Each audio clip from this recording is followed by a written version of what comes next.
Wait,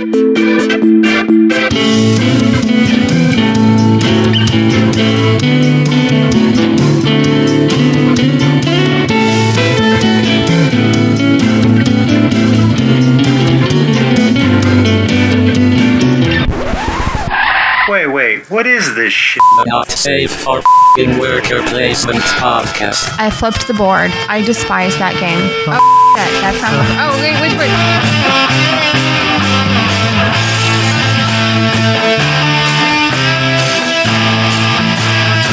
Hello and welcome to the 32nd episode of the Not Safe for Worker Placement podcast, a board game podcast brought to you by me, Leandra. And me, Ben. We're married and we're here to talk shit about board games.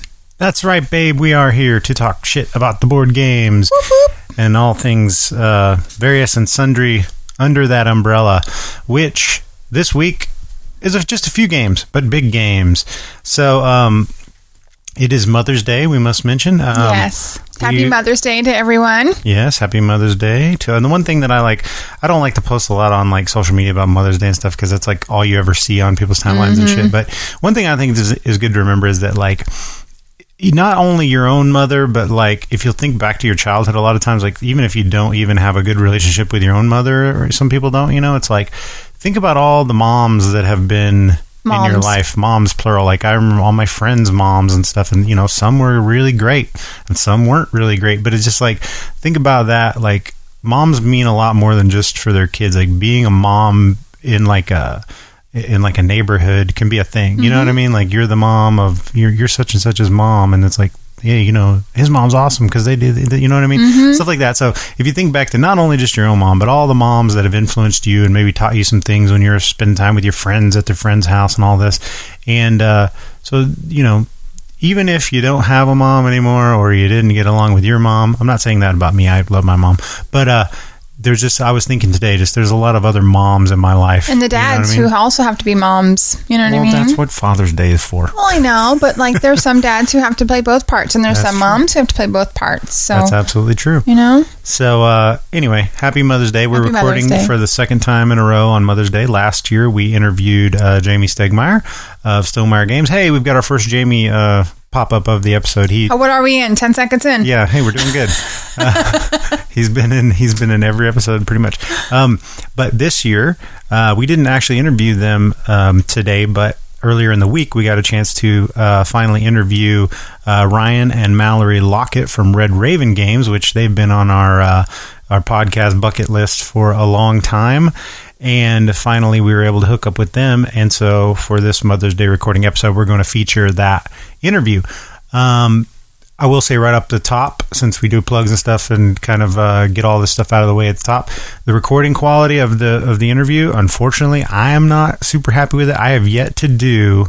I take that back. I've done one remote interview. I did two in one day that I think turned out pretty well. That was with AJ from Colossal Games and Jacob... whatever his last name is, from the designer of Fog of Love.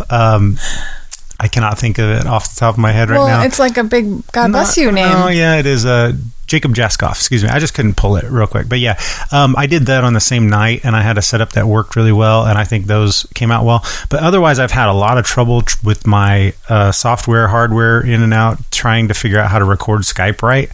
Like I either get feedback loops of hearing ourselves on the other end, or this time what happened was I did a test recording to make sure it all worked.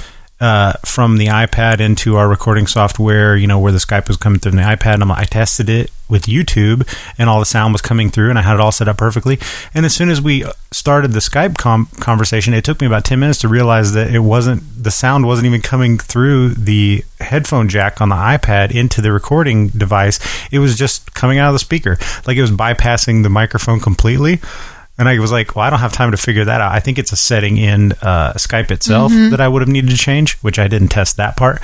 But I was like, well, fuck, it's too late now to stop this recording. So I just moved the iPad close to the microphone. And then I did a lot of editing afterwards to clean it up. So what you're going to hear in the interview is perfectly audible. You can hear everybody's responses and everything. But it sounds like you're listening to a Skype conversation instead of what I hoped to be a lot better. So we apologize. Audio quality. So I'm going to just put that up front, and then, when the interview comes up, you can just enjoy it for what it is. They were really fun to talk to. Yes, they were. And, very exactly what I thought they would be. Very eloquent on talking about game design and stuff like that and what it's like to design as a couple and stuff. So we love Red Raven Games, and we've been wanting to have them on for a long time. So that's coming up. Also, let's get the rest of the plugs out of the way. You can find us at www.nsfwppodcast.com and on Twitter at NSFWP Podcast and on our Facebook page, NSFWP Podcast. Also, you can find us on YouTube. You can listen to the episodes on YouTube, which nobody does, and I understand that. But we do now have some videos up.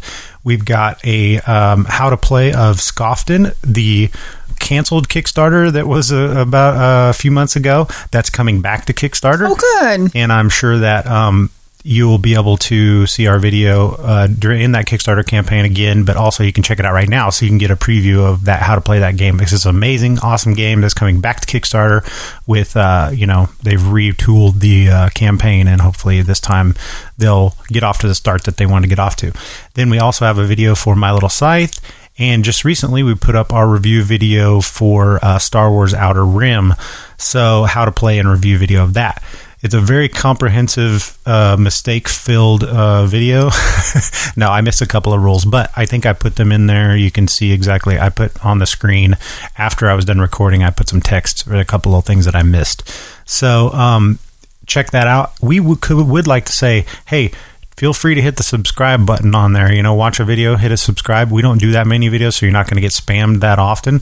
But I would like to get our subscriber numbers up, because this Star Wars video, I luckily got a copy pretty much as soon as you could possibly get it before it was released, and I wanted to get a jump on it, have that coup of doing it, and it has helped us because it's got over 1,000 views, which, that's not a lot for most people, but for us, just starting out number. With 3 videos, that's doing well, but we really would like to get those subscriber numbers up. So the more subscribers we have, the more I'll be inclined to do videos, because I know people are watching them. You know what I mean? Mm-hmm. So check out our YouTube page. And now, what do we normally do after the plugs and the intro, babe? What have we been playing recently? That's right. Woo! Okay. So this is a rare early afternoon recording. It is. So my energy level is quite a bit different than when we normally record at my bedtime. So I apologize. Ben's got a shit ton of bloopers to put in at the end of this where I'm being ridiculous that I did not know he was recording, and I feel that I should be able to say, no, sir, you may not add that to the bottom of the end of our podcast. The bottom? Yeah, the bottom. I'll add it to but the he's bottom. doing that anyway. And then we've already had to do the intro over again because I forgot I was doing it. I'm also drinking a lot of caffeine, and so I'm a little revved up, and it's Sunday afternoon, and that's how I feel right now. I didn't know I was getting us all in down that road. Sorry. I was going to say we're sucking down the coffee, so we're drinking booze, and then by 30 minutes in, Lander's like, well, what are you talking? Wait, I'm on Facebook. I'm zoning out. Now she's amped up, climbing up on the table and shit. I am. Okay.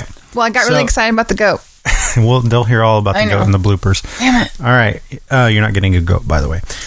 Anyway, so have you had a good Mother's Day so far? I have. Good, you guys were wonderful this morning. I woke up and Lily... This is the games we've been playing, y'all. No. Yes. I woke up and Lily saw me in the mirror from the bathroom, and she's like, go back to bed. Because I was in there getting breakfast ready. And they fixed me breakfast this morning, and they got me all the Harry Potter movies for Mother's Day, and we've got supper and the crock pot ready to go, and it's just been a nice relaxing day. Our plan was to do absolutely nothing today, and then we're like, well, we got to go out. We got to go because we're dog sitting for a friend, for Vaughn, and then she's like, we got to go do that. So then we go to the store too, get some Starbucks, and then I have a new clothesline, and I'm so gonna go hang hung up some the clothes. And then I'm like, well, hell, we're up. Let's record too. All right, let's do it. So our staying in bed day is not happening. Yeah, it's not happening. But we're probably also not going to play any games today. I'm going to let you have the day off. No, well, thank you. We're going to record. You promised no editing this right here. That's true. But let's go ahead and get it all recorded. So back to the reason why we're here, the actual podcast. Yes. Back to the content of the podcast. What have we been playing recently? Well, the answer to that is not a whole lot together, but we have gotten some big games played. So there's a lot to talk about within this. So the first one we're going to talk about is Getaway Driver. Getaway Driver is a Kickstarter game, and I'm going to grab the box just so I can tell you the name of the designer and whatnot, because I forgot to grab it. It is designed by Jeff Beck and illustrated by Ryan Goldsberry. It's published by Uproarious Games. Now, this is a little Kickstarter game. It kind of drew my attention when I was on Kickstarter because the artwork is really cool, and the theme of it is like the French Connection, like a car chase, which is a game that needs to be made. And I was, at the time that came out, working on a roll and write thing for the BGG Christmas card swap thing that they do. I was designing it with a friend of mine, Catherine. We were doing a holiday themed roll and write, and it got me thinking about these roll and write games because everybody's making them nowadays. And I had this idea of a cops and robbers chase roll and write type game, which I still may do at some point. But right about the time I was thinking about that design, 2 other games were announced with that theme. So there was The Getaway by Vital Lacerda, the designer of Vinos and The Gallerist and Lisboa. It's a very big, heavy, Euro style game about escaping with a bank, bank heist. And then there was this little game on Kickstarter called Getaway Driver. And so what it is like a tile laying game, but it's asymmetric. So one person plays the police, the other person plays the getaway driver. The getaway driver has one little car. That's all they get, one little meeple. Now, one really cool thing about this game is it comes in a very small box, but there's a lot of stuff packed in that one little small box. There's tons of meeples, and this is why Kickstarter is awesome for little games like this. They made enough where they were able to upgrade the meeples to all these different shapes. So the getaway driver has 3 different color cars they can choose from. The police have 3 squad cars, a motorcycle, a helicopter, like a big armored vehicle, all these roadblocks, and they're all custom meeples, and they have these sticker sheets, which was a nightmare. These little tiny stickers that you can put on these meeples, which of course I did. It took me like an hour and a half to take all these tiny little stickers, put the windshields and the little insignias on the cars and all that stuff. But when you get it done, the presentation of the game is awesome. So all that to say that, okay, the police get a whole bunch of pieces. The driver gets very little, and the driver gets 5 cards, I believe, to start out with, 5 or 6 cards to start out with, and they choose them from a whole stack of cards of theirs, and those are the special abilities that they get for the game. Then the police have a whole handful of their upgraded meeples that they can do. They start out with 1 squad car, and then they can start unlocking by laying out tiles. What happens is the police lay out the map. And they lay out anywhere from 3 to 4, sometimes 2, depending on whatever open sides of these square tiles the getaway driver's car is on. The police lay down a tile for each open side that doesn't already have a tile. So some turns you might not lay anymore, but the map's going to grow like that because that's the first thing the police do. But they put them face down, and the police are making decision during that step to get some resources for themselves, because sometimes when those tiles are revealed, they'll get these shields that they need to spin to get their upgraded pieces. And what the getaway driver is trying to do is they can scout ahead, and but if they do that, they can look at a tile before they decide to flip it over. But if they do that, then they move this pursuit meter up, and if that pursuit meter has like only 5 steps, and if it ever gets to the end, that's how the police win. What the getaway driver is trying to do is just wait it out, trying to get all the tiles out of the bag and survive. So they're just running around cat and mouse, right? But whenever you flip these tiles, they can have like a red, yellow, or green light on them, which has some different effects in the games about putting down hazards, which is what the getaway driver uses his cards for. Actually, they're double use. They can either be used for the symbol to get around hazards, or they have a very powerful special ability. But the thing about those are is that you can only use them once per game, unless you start out the way you set up the game is really cool. Like you just take these little briefcase meeples and you scatter them out on the table, which that's kind of weird, huh? And then you just kind of get them, and then the cops make sure they're a certain distance apart, at least in whatever configuration they land in. And then you start building out your map. So what's cool is like the police can be off the map. So your playing surface is the whole table you're playing on. It's not constrained by anything except the table that you're on.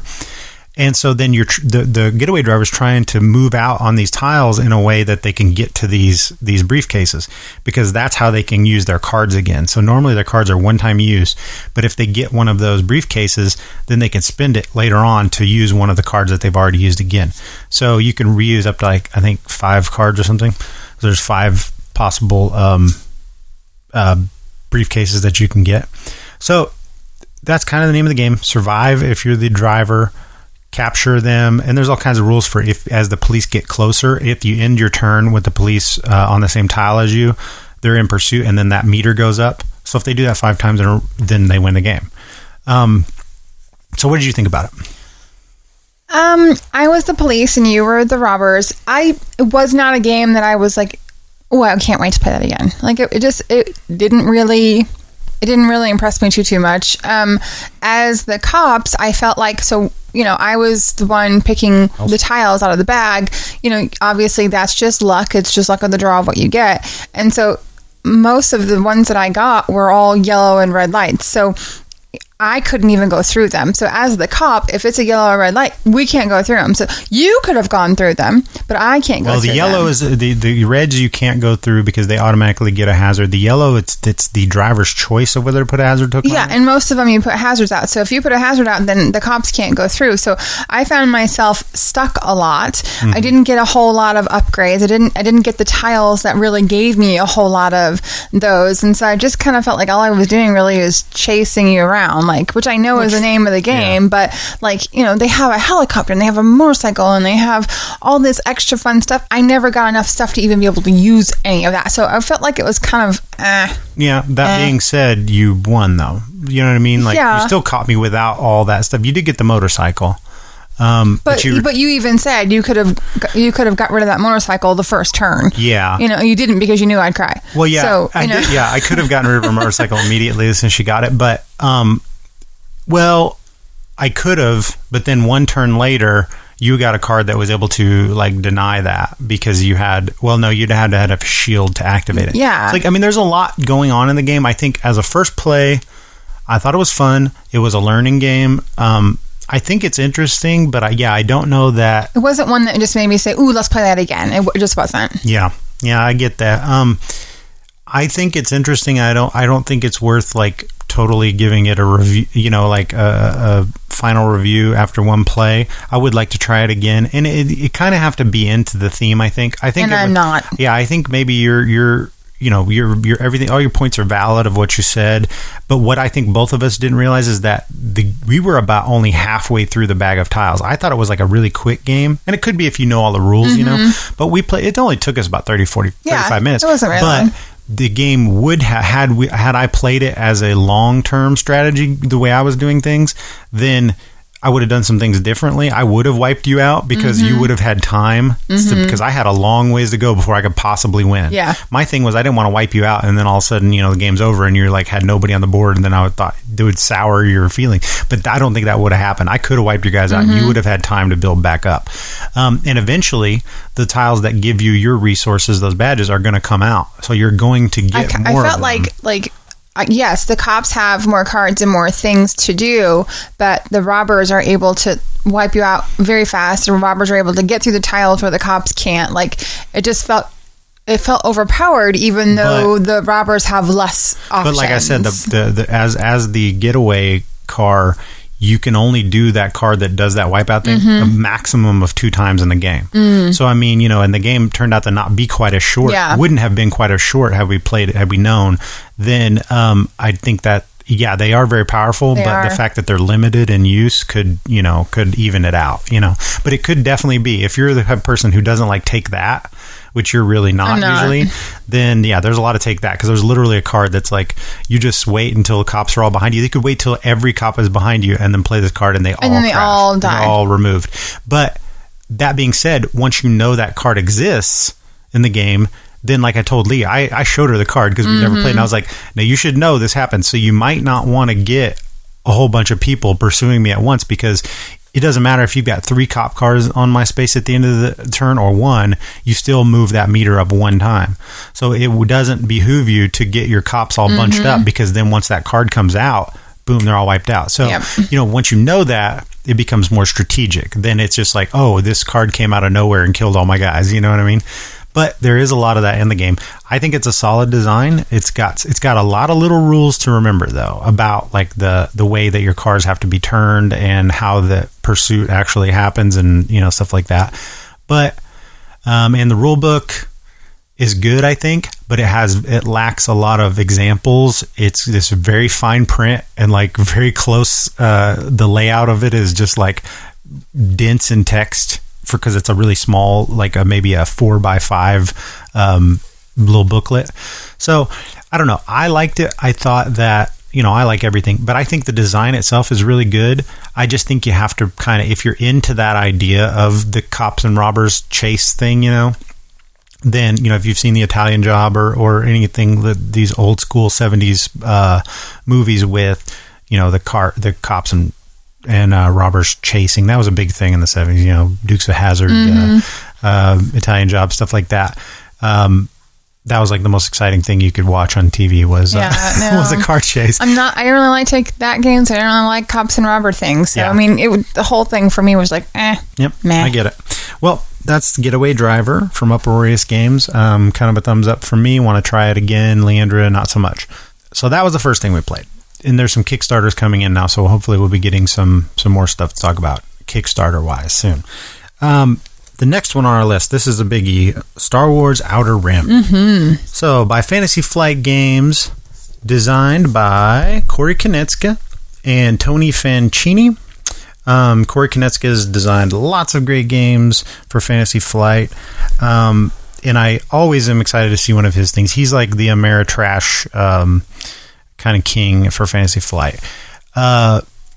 He designed one of the guys that had a hand in Twilight Imperium and Rune Wars and all these really big, epic Fantasy Flight games. And to see him, and I think he did Imperial Assault as well. So him having his hands on what was kind of pitched to me at the Star Wars Celebration by the people who I demoed this from at Fantasy Flight, they pitched it as like Zaya Legends of a Drift System, but with Star Wars. And I was like, awesome. But this game is much more self-contained. Fantasy Flight's trying to put these big, epic games into not necessarily smaller boxes, but they are smaller boxes, but without having a million miniatures and 15 different decks of cards. They're trying to streamline their designs to where they've got a big game with less components. And I think that's what they did in this one. So I'm not going to go into how to play the game. We're just going to talk about the game itself. If you want to know how to play the game, check out our YouTube page and you'll have a complete rules breakdown. And you can see the game visually. But let's talk about the fact that I've played twice and I've won both times. Absolutely. I have not won yet. I think I've played 4 times. I think that's an awesome thing to talk about. Okay, let's talk about it. I played Lando last time and I won. You get your characters. I'm horrible at this. I don't know why but you just said we're not going to talk about how to play the game. You directed them to our YouTube how to play video. No, just tell me about the game, about what you like about the game, what you don't like about the game. So with Lando, I thought he was way more fun. Who did I play with the first time? The girl? You played with Ketsu Onyo. Yeah, she was all about fighting. She's from Rebels. See, I didn't even know who she was. So the cool thing about the characters in this game, so you've got your old school ones, you've got all the bounty hunters that you care to have. You've got Bosk, IG-88, Boba Fett, and then you've got Han and Lando, and then all the females in all the women in the game are from there's Jyn Erso from Rogue One, and then the other 2 girls are from the extended universe. So Ketsu Onyo is a Mandalorian bounty hunter from the Rebels TV show, and then Dr. Aphra is from the Darth Vader comic book. And she's a really cool character in the comic. But I forgot, I'd read those comics and I even forgot. I was like, okay, I don't know who this is. I don't know who this is, but I know everybody Welcome else. to my world because I don't know who anyone is. Yeah. So you go around, you have your little spaceship, and then you can... We'll talk about the difference of each of the characters. Like what's different about the first, about Dr. or you played Ketsu Onyo, right? I did. What was her special ability? Fighting. She fought. She was really good at fighting. And Lando, I forgot what he was really good at. But Lando could re-roll 1 die no matter what he was doing. Oh, that's right. Yeah, that was huge. And I was delivering a lot of illegal cargo, which is with like Lando. his specialty. Because when you deliver illegal cargo in this game, you roll 1 die and you need to get a certain result in it. And with Lando, it was like if you got him plus a couple other cards that let you re-roll dice, I was able to re-roll like 3 times. You could deliver that stuff so easily around. Yeah, which you did. And then I had a bad Wookiee. Yeah, you got the. I can't remember this. I had Chewie's big black nemesis. Wookiee. Yeah, as he was my spaceship partner. Yeah, he's a bounty hunter. So yeah, he was pretty. So I had all this big, huge combination. It was working beautifully, and I stomped the boys. Well, you did. Well, that was with Ketsuonyo the first time you did that, and then you beat me with Lando by. Oh, that was just you. Yeah. Okay. But so basically, the breakdown of what you're doing in the game is. You can do a lot of different things to score. You're trying to score 10 there's fame. Cargo, there's bounty, you can just get ships. You can get stuff to make your ship more awesome. You can get stuff to make your armor awesome. You can get stuff so you make money by delivering bounties or delivering cargo, and then you can upgrade everything, upgrade yourself, upgrade your ship. And basically everything in the game can be upgraded. Your ship and yourself can be upgraded. You can get cards that you can get gear cards for yourself. You can get mod and upgrades for your ship. And each thing you do gives you fame, depending on how big it is and how expensive it is. And the first person to 10 fame wins. Yep. And there's this very interesting system of reputation in the game with the different syndicates. So you've got the Hutts, the Imperials, the Syndicate, and the Rebels. And your reputation with them can go up and down, either between neutral, positive, and negative. And you, depending on where you're at on those, a lot of the times, what's really cool about this game is, like I said, there's minimal components. There's several decks of cards, but all in total, there maybe is like 120 cards or something total. And they split up into several different decks on this horseshoe puzzle board that you put out, this puzzle fitting together. I don't know how to explain it. A board that looks like a horseshoe, but it fits together with puzzle pieces. And so everything's very contained. Now, the one weird thing about that design is, and it's kind of cool too, is like you're bounty hunting and you're delivering cargo. So it's pick up and deliver, and you're also trying to search these tokens that are on the board. And so it makes for a very good, an interesting decision, because, like, say you're looking for a bounty, and this bounty is how you look for them is there's these face down contact tokens all over the board, and if you've got a bounty, you know who you're looking for, and you know that they're one of these face down things. To say I'm looking for Greedo, right? I know Greedo is a green token, but I don't know which green token because they're all randomized at the beginning of the game.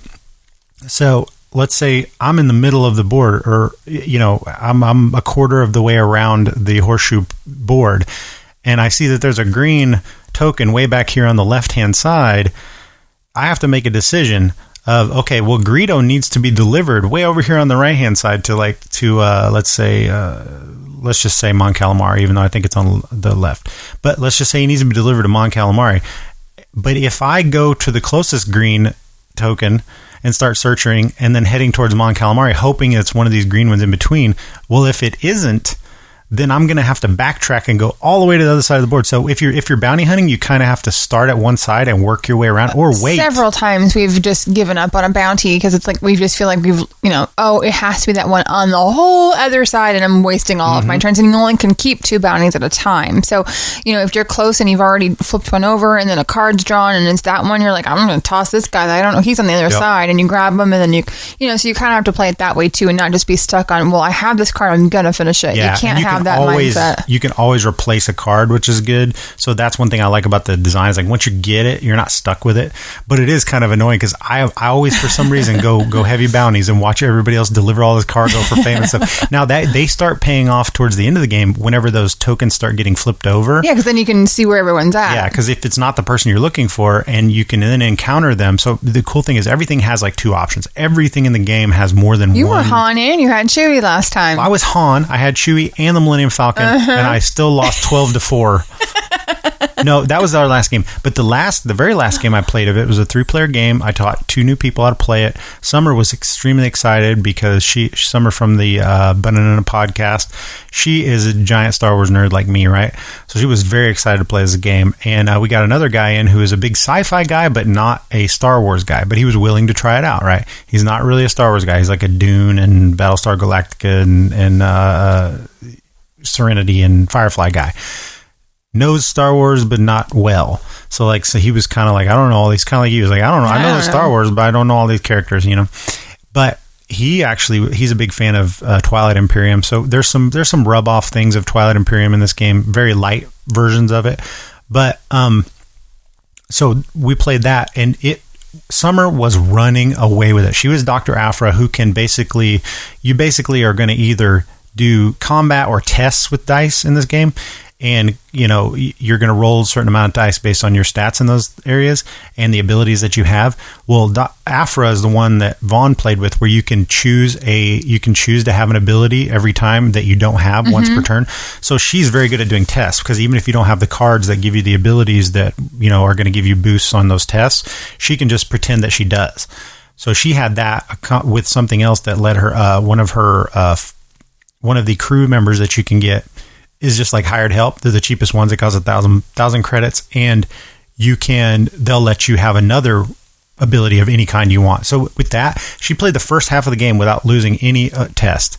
And she went up to 6 fame while Jesse and I sat there with nothing. Oh my gosh. But the end result of the game was we started catching up, and she started getting the bad dice rolls because she just kept trying to stick with this one card. This one card kept hanging her up. And instead of giving up on it, she kept trying it over and over. Just give up on them sometimes. And so we caught up, and the end of the game was very epic. It was really cool because I passed her. She was at 8.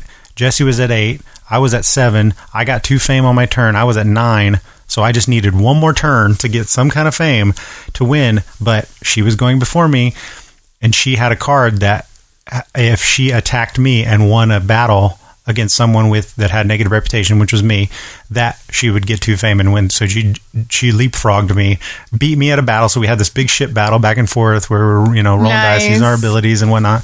And we both had some re-rolls. So it was like, who's going to win? And she ended up winning like that. So, it ended up being 10 to 9 to 8, which is the closest I've ever seen. Yeah, that's pretty close. So this game does have that runaway leader possibility, but there's catch up it's swingy right there. Yep. Yeah. We even whenever you ran away with it against me and when I was Han and you were Lando. Yeah. You ran away with that game. Yes, I did. But with Vaughn and I, even when you won that one, we were coming back. I think it was like 6 to 7 to 10 or something. So positives of the game, the theme, it could not be more Star Wars. Like there's so many little storytelling parts in it which I don't know a damn thing about. Yep. But even then, there's a little adventure that you're going on. And this one little card, if you do a job, will just tell you this whole little adventure on one card. And you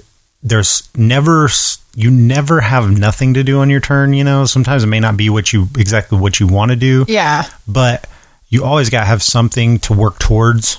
And I don't know, what else positive can you say? I mean, I don't know a damn thing about Star Wars, but as I said in the video, it's still a lot of fun. It is a lot of fun to play. Negatives of the game. Are there any? Yeah, there are negatives. I think it doesn't bother me, but it is a long game.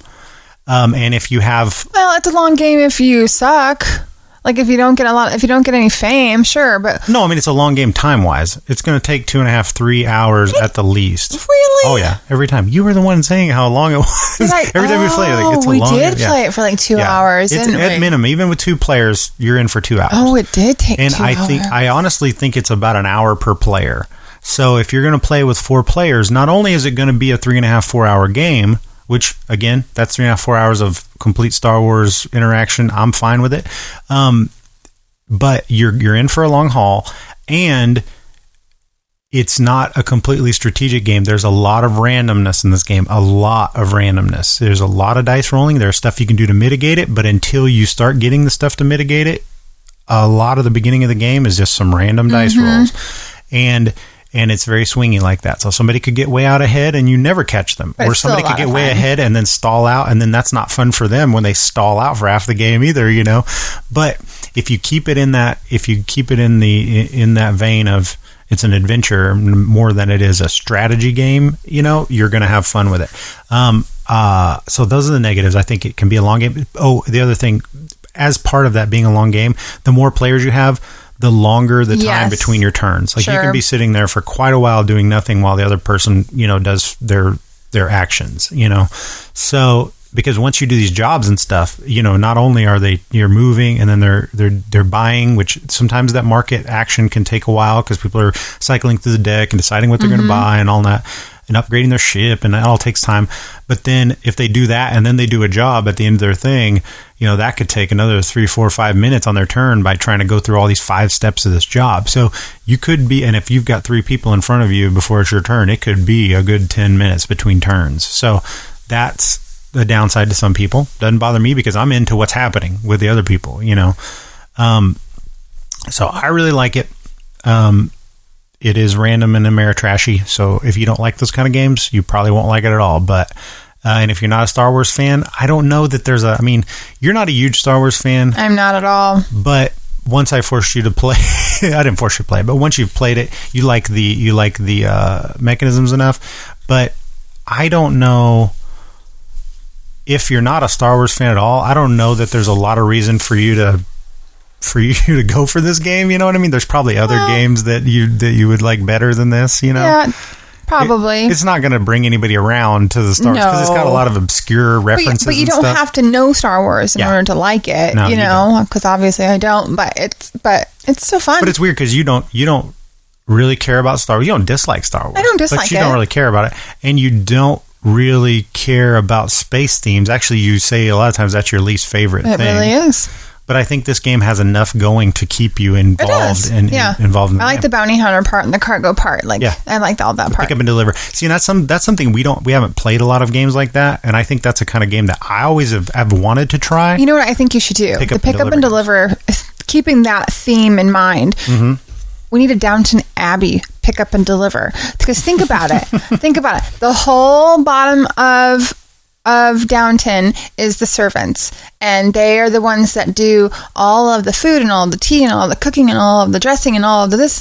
It could have the same pick up and deliver theme, and then the whole top are all of the crawlies, and then you totally could make me a Downton Abbey game with a pick up and deliver theme. Well, you're right. Now, and then I would know all of the characters and their backstories, like all Star Wars characters and backstories. This is true. You know how whenever I talk about like Star Wars and you zone out and get like a misty look over your face. That's how you do when I talk about Downton Abbey. That's exactly what I just did. I have no idea what you're talking about.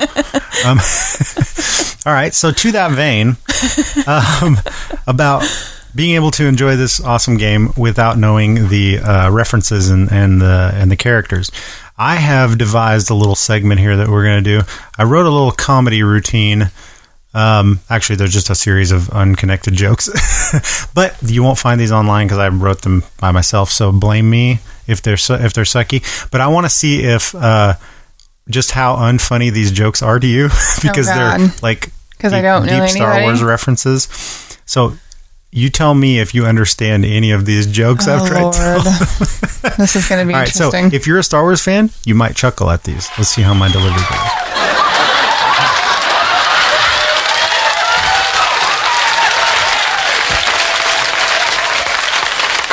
What do Patrick Warburton and Boba Fett have in common, babe?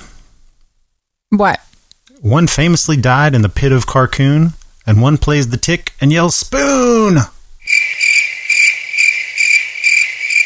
So you don't know anything about Star Wars or the tick. I got nothing. That's great. I got nothing. All right, and then, as a side note, Patrick Warburton was also the voice of Kronk on The Emperor's New Groove, which I know you know that. I do. In a brilliant stroke of marketing genius, the Disney execs wanted to name Episode 9 The Emperor's New Groove, but then they went for Rise of Skywalker. Kind of lame. I think Emperor's New Groove would have been better. So, now, okay, on to joke number 2. These are pitiful. All right, how do you pronounce the Wookiee homeworld of Kashyyk? Kaisk. Wrong. It's it's actually Kashyyyk, but Kashyyyk? Yeah.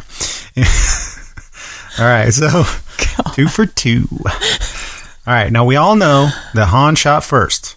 But what does Greedo think actually happened? I don't know. Yeah, he thinks nothing because he got his baseball shot off. He's dead.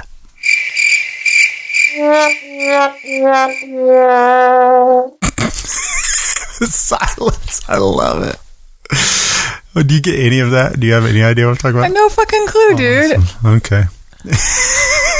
All All right, so as we all know, including you, Tatooine is known as a hive of scum and villainy, but in some great economic news, they're in an upturn. They're in a talks to build a Trump hotel, casino, and golf course there, conveniently located next to the Mos Eisley spaceport. The local contractors say this move should definitely and significantly change that reputation. What could go wrong?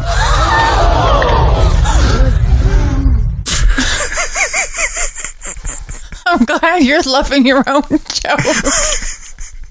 Did you understand any words No, of this? I heard Trump and asshole and stuff I like never that. said asshole. Oh, shoot. I just heard that. Sorry. That's just that's a Freudian slip you just had there. Oops. My bad. Grab him by the pussy. Grab him by the pussy. When you're a star, they let you do it. Grab him by the pussy. You can do anything. Grab him by the pussy. Hello, how are you? Hi. Grab him by the pussy. How are I've seen you. Terrific. You're a star. Terrific. You know Billy Bush? How are you? Grab him by the pussy. You can do anything. All right. Also, as you know, in episode 1, Leia famously kisses Luke. No, this wouldn't be episode 1. Excuse me. This would be episode 4, A New Hope. Sorry, I had a typo there. Anyway, the first Star Wars movie, Leia famously kisses Luke not once, but twice. And we don't find out until Return of the Jedi that they're siblings. George Lucas has maintained that he had this plot for the saga planned out well in advance, and that he didn't just come up with that in the second movie. To explain his incestuous overtones, he just responds while wiping ghostly memories of white powder from his woolly mustache. Hey, it was the 70s.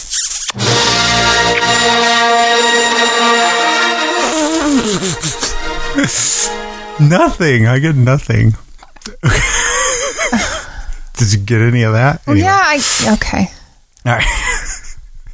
All right. So I want. What's the cutest is like you wait a second and then like your shoulders go up and you're like, Well, it's funny because you're not laughing. because you're what's so funny. adorable. That's the funniest part for me. All right, now I need your expertise on this next joke, babe. It's not really a joke. I'd just like you to explain how to play the game of Dajiric, excuse me. I think it's otherwise known as Star Wars Hollow Chess. Well, some will tell you that the Mantilian Savrip should be used to counter the Kintan Strider, but really there's only one rule. Let the Wookiee win!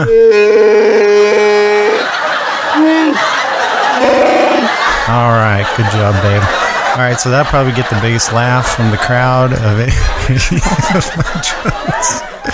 All right, so that's it. We'll put this comedy routine out of its misery. But this segment has been brought to you by a sponsor we have, and so we're going to kick to a little quick ad, and then we'll be right back. Hello, ladies. It's me, Lando Calrissian. Everyone knows that I'm a smooth talker, but not everyone knows that I also enjoy a smooth drinking malt liquor. Ooh, you know that's right. So when you're behind in a hand of sabak and need something to take the edge off, crack open a cold can of Colt 45. Ooh, so cold. Do it quick before you lose your favorite ship to some scruffy-looking nerf herder. Works every time. God. I thought we were supposed to have more Twi'lek dancers in here. Oh my god. This is ridiculous. I can't work like this. All Are right, we back going? We're back from that. Oh my god. From that ad. We're going to try to take more paid advertising from the 1970s. Anyway. And horrible actors. Oh, what do you mean? Billy D's like class. He's a class act. I actually got to see.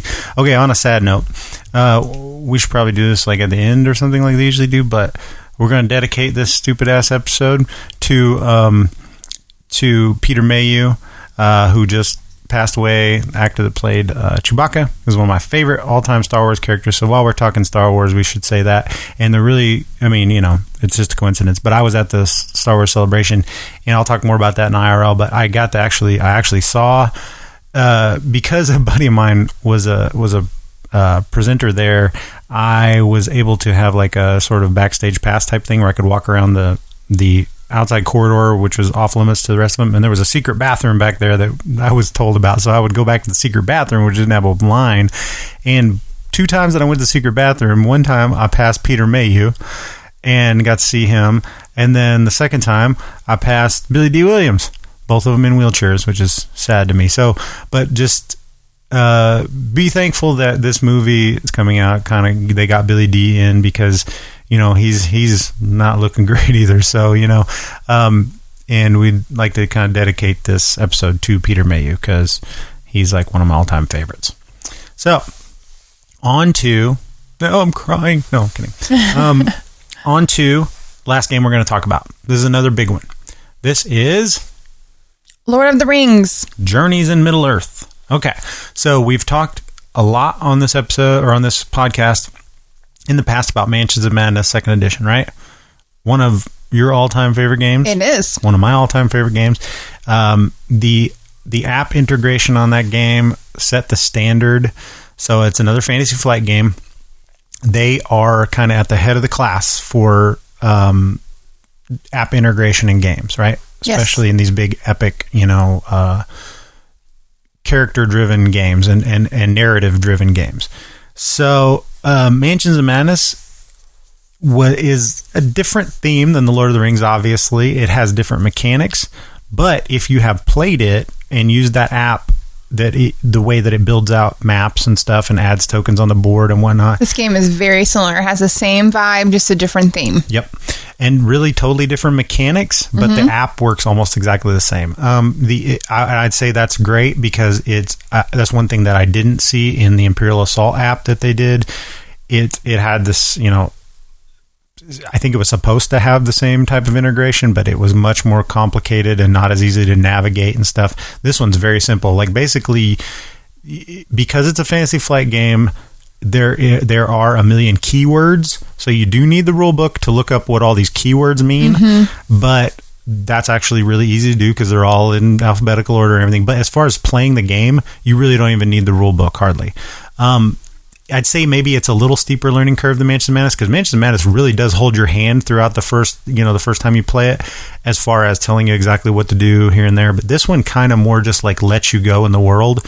But like you said, knowing what, you know, the different tokens or whatever the little, you know, what they're called, and you know, you have to know that or else you'll have no idea what the hell is happening. Your first thing, it does throw you in as far as the app goes. It's like select your characters, get your starting items, and then head off. And basically the premise, I can't tell you a lot about the story because I wouldn't want to anyway, but we don't know much about it. It really is kind of vague. It's like there's some things happening in this certain part of Middle Earth that, you know, is aside from the it crosses paths, I think, with the Fellowship as far as the movies and novels go, but it's kind of like the side story of what's going on at the same time.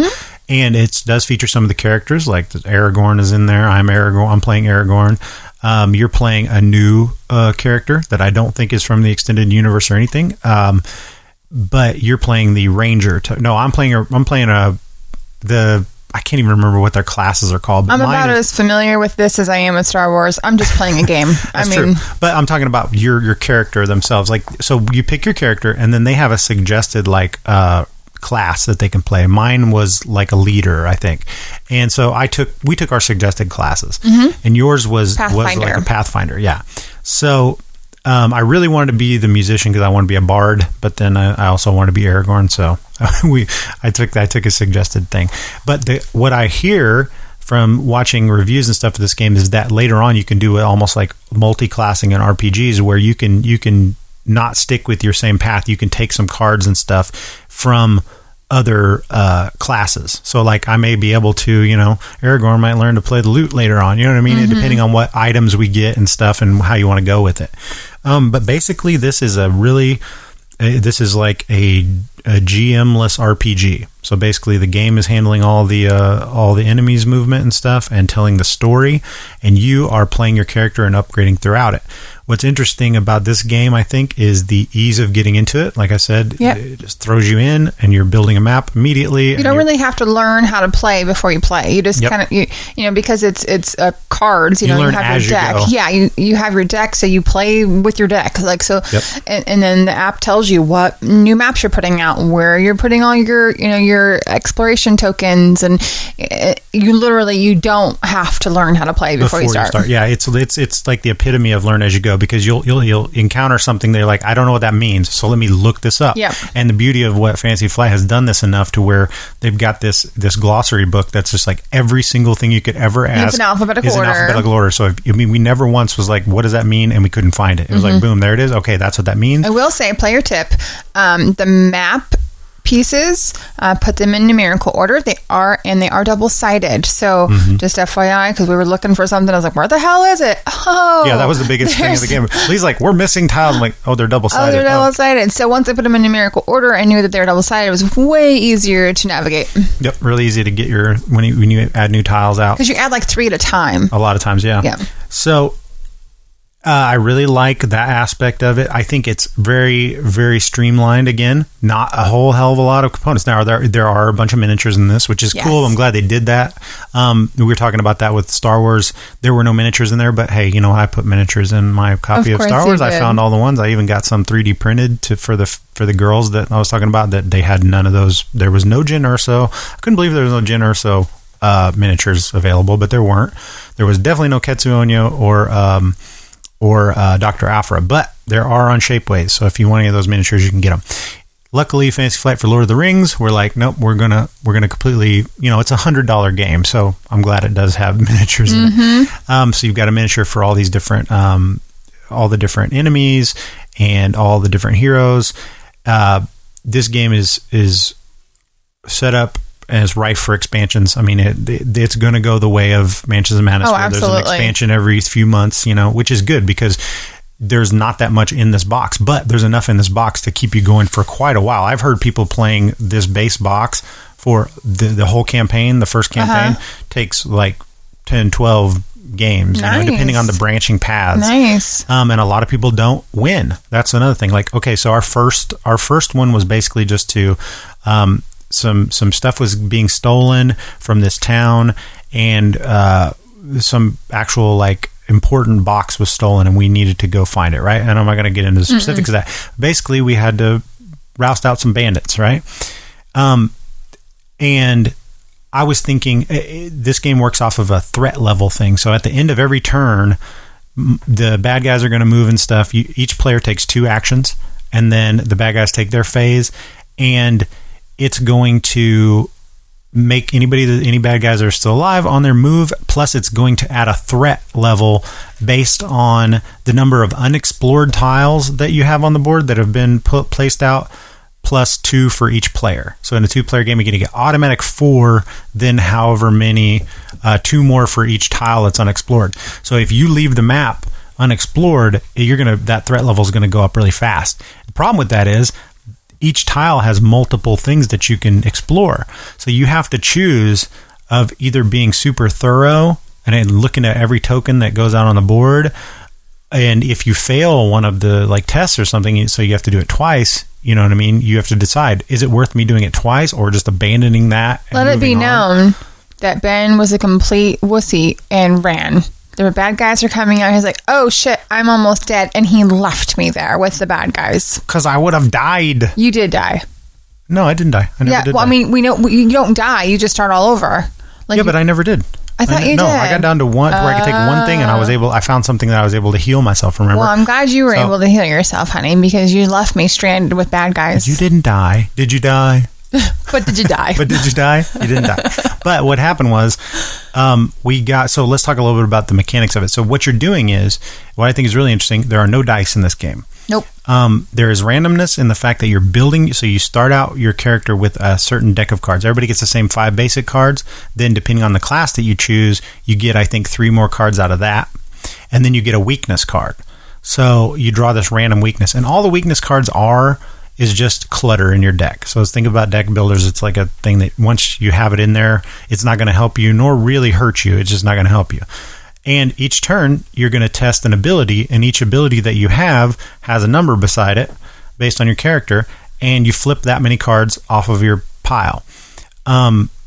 There's a symbol for success and this leaf symbol. The leaf symbol is nothing in and of itself unless you have these inspiration tokens that you can then spend to make those successes. So you're say I'm testing strength and I have a 4 strength. I'm going to reveal 4 cards, see how many successes I have and leaves I have. If I have any inspiration, I could spend the inspiration to make the leaves successes. And then the test is going to either have me, like if you've ever played Manchester Madness, he's either going to tell me to test strength 2, which means I need 2 successes, or 3 or whatever, or it's just going to have me input how many successes I have, and depending on the app's going to decide what the result is depending on what I tested, right? So, and then throughout the game, you're going to be getting, you do another thing at the end of every turn where you can, I think it's called scouting, where you can look at a certain number of cards, that's usually 2, and you choose, so you shuffle your deck up, and you take all the ones that you've used in the previous turn, shuffle them up, and then you reveal 2, and you decide you can prep one of those 2, so the cards have successes on them and leaves, and then sometimes nothing, but they also have special abilities, which can give you different, like striking or different bonus to your scouting next turn or whatever, and you put that out underneath your character. And you can have up to 4 of those active at one time. So you're deciding where to do, and then the even bigger than that sometimes is deciding how to put that other card that you're not choosing, put it on the bottom or the top of your deck. So the better your scouting ability is, like my guy as the leader, we as long as we're together, we can scout 3 at a time, which means we can ready a card, and then if both the other ones were successes, we can put them right on top of our deck so that we know we have a guaranteed 2 successes right off the bat. So if you're testing, it lets you know what's coming up in your deck. Or if they're not successes, you put them at the bottom. That way you know that your successes are closer to the top. So I think that's an interesting way to do that. Except when you get to the bottom and you have nothing but not successes. Yeah, but you know that. You know what I mean? Like, you know you have 8 cards and you have how many successes, and so like you can kind of play the math on that. But we didn't do that very well. We weren't counting our cards very well. Because, surprise! Look, no successes. What happened is in the very last. So that's the mechanism of the game. So if you've ever played Gloomhaven, this is taking a lot from that Gloomhaven system, and it's a deck building idea. So it's an interesting way to do it. Now we got to the end of the first campaign scenario, and it was pretty epic because we thought we were losing. Our threat was going up and up and up, and I was like, we have 2 turns and we are going to lose. Like if we kill this one guy, we might get, if we kill this one guy, we will get one more turn because I'll be able to explore this thing, and then that'll give us 2 less threat, so we'll have 2 more turns. But if I can't kill this guy and explore this thing, we're done in this turn. So that happened. That was able to happen. And then Lee had to kill like 2 dudes and explore and pass and that have this success. So when she got into that explore, it takes you into like this little like narrative thing, and it was steps upon steps. So she needed like 3. She was trying to sneak into this thing, and she needed like 3 successes in order to make it happen. And she got 1, she got 2, last card in her deck. And so if we would have got it, we would have finished that. We would have, had the best possible outcome. It turns out we didn't just fail. I was like, we're going to have to do all this again? That sucks. I was like, I don't like that, because I was like, I thought we did pretty good. I don't know if we should share this part. Well, I know. Well, but I think just in case. But anyway, no, you don't. Well, I don't mind this because I would want to know this. Like, if you don't succeed, I think certain levels of things, like we got a long way. Because we got as far as we did. Yeah. Because we got as far as we did, we don't just have to do the scenario over. We just probably didn't get the best possible outcome of it. But we did get some rewards and stuff, and then the story branches off based on what we actually accomplished and what we didn't accomplish, which I think is really cool. So like something different would have happened if that would have been a success, but since it wasn't, we went this way. You know what I mean? So that is really cool. I like that branching story Which makes me think about our interview with Malorie and Ryan. They're working on creating a campaign right now, and he said, having to think of all the different scenarios of what's going to happen for players, and then write the story based on all of these millions of scenarios. I know that's, exaggerating a little bit, but that immediately made me think of what their comment, like, that's a lot of work. That's a lot of work. That's so much work. That's why these games with these narrative games take so long to come out, because you have to do that. And then not only do you have to write them and come up with the ideas, you have to test them out to, like, is what we mentioned this in the interview about not making paradoxes where something you did before screwed up the path that you created a long time ago. You could do something that would invalidate something that you did before, and you have to make sure you read through them all and check them off. So I'm pretty confident that will all be. And the good thing about, and see, here's the beauty of that. Like, they're doing it, Red Raven's doing it the old-fashioned way with, spit and vinegar and cards and storybooks and stuff, which are much harder to fix if they're screwed up. Well, yeah, it's all in this print. app is a beautiful thing, because if somebody make an update, if somebody points out that there's a discrepancy in the story or something that doesn't work, they report the bug, they go in, they fix it, and then they, you know what I mean? It's a new update on their everybody app. updates it, and everybody's got the best possible version of it. I think that is why the app stuff is the future, because there's so many games that are plagued with typos and stuff whenever. But kudos to Malorie and Ryan for still doing it the old-fashioned way with the book, because it's so fun to flip through. It really is fun. And like I said, like we told them, we haven't run anything. Oh, heck no, we haven't. Near and far or anything. So, yeah. So, again, we love those narrative type games. That's been proven to be. You tell us a little story while we're playing a game that's solid. We have fun with that. So I like this system. I think it was fun, challenging. You know, definitely challenging. It forces you to. You can't do everything. That's what we tried to do. I'm looking forward to upgrading my character. Yeah, and that's the beauty of it. So, like, as you play along, you're getting what is basically experience points, but it's called lore.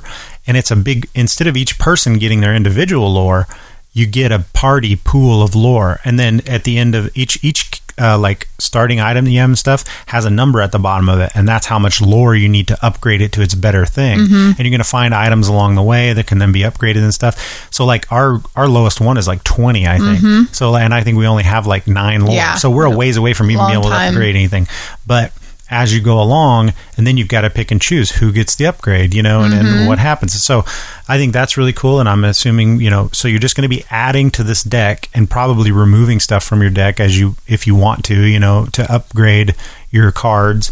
So it's a deck building, Lord of the Rings game, basically. Yes, it is. And having all those awesome props made it so much more fun. Oh, yeah. Scott and Tracy have started their friends of ours from St. Louis have started their caravanning, what is it called? The Winnebago RV. Yeah, they're on lifestyle. A whole new adventure. They sold their house. They're working remotely at work, and they were giving up all their stuff to their friends. They're just like giving everything away. Yeah. They gave us. We got the nerdy stuff. I got a replica of a really beautiful replica of Aragorn's dagger, and Leandra got a cloak and a cool definitely goblet. Lord of the Rings goblet. So we use those during our game. So check out our Instagram if you want to see that. So Leandra's got to pee really bad, so I'm gonna let her go, and then we'll come back. So that's Lord of the Rings, Journeys in Middle Earth. She's dancing over there, so I was like, we're gonna wrap this part up. So we'll let Lee go pee, and then we're going to be back with the interview. Oh wait, no, we played one more game last night. What? We played Kami-sama. We did with Steven and Sean. I thought you had to pee. I do. Okay. But I wanted to finish up the whole recent we stuff. Did. We played Kami-sama again, which we've talked about at length. It's by Colossal Games, designed by AJ Lambeth, friend of ours. I love that game. That game never disappoints.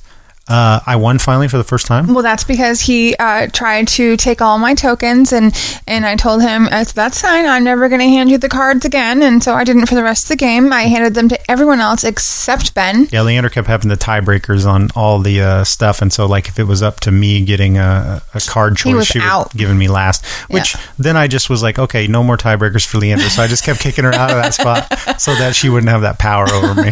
Okay, all right, great game, love it, bye.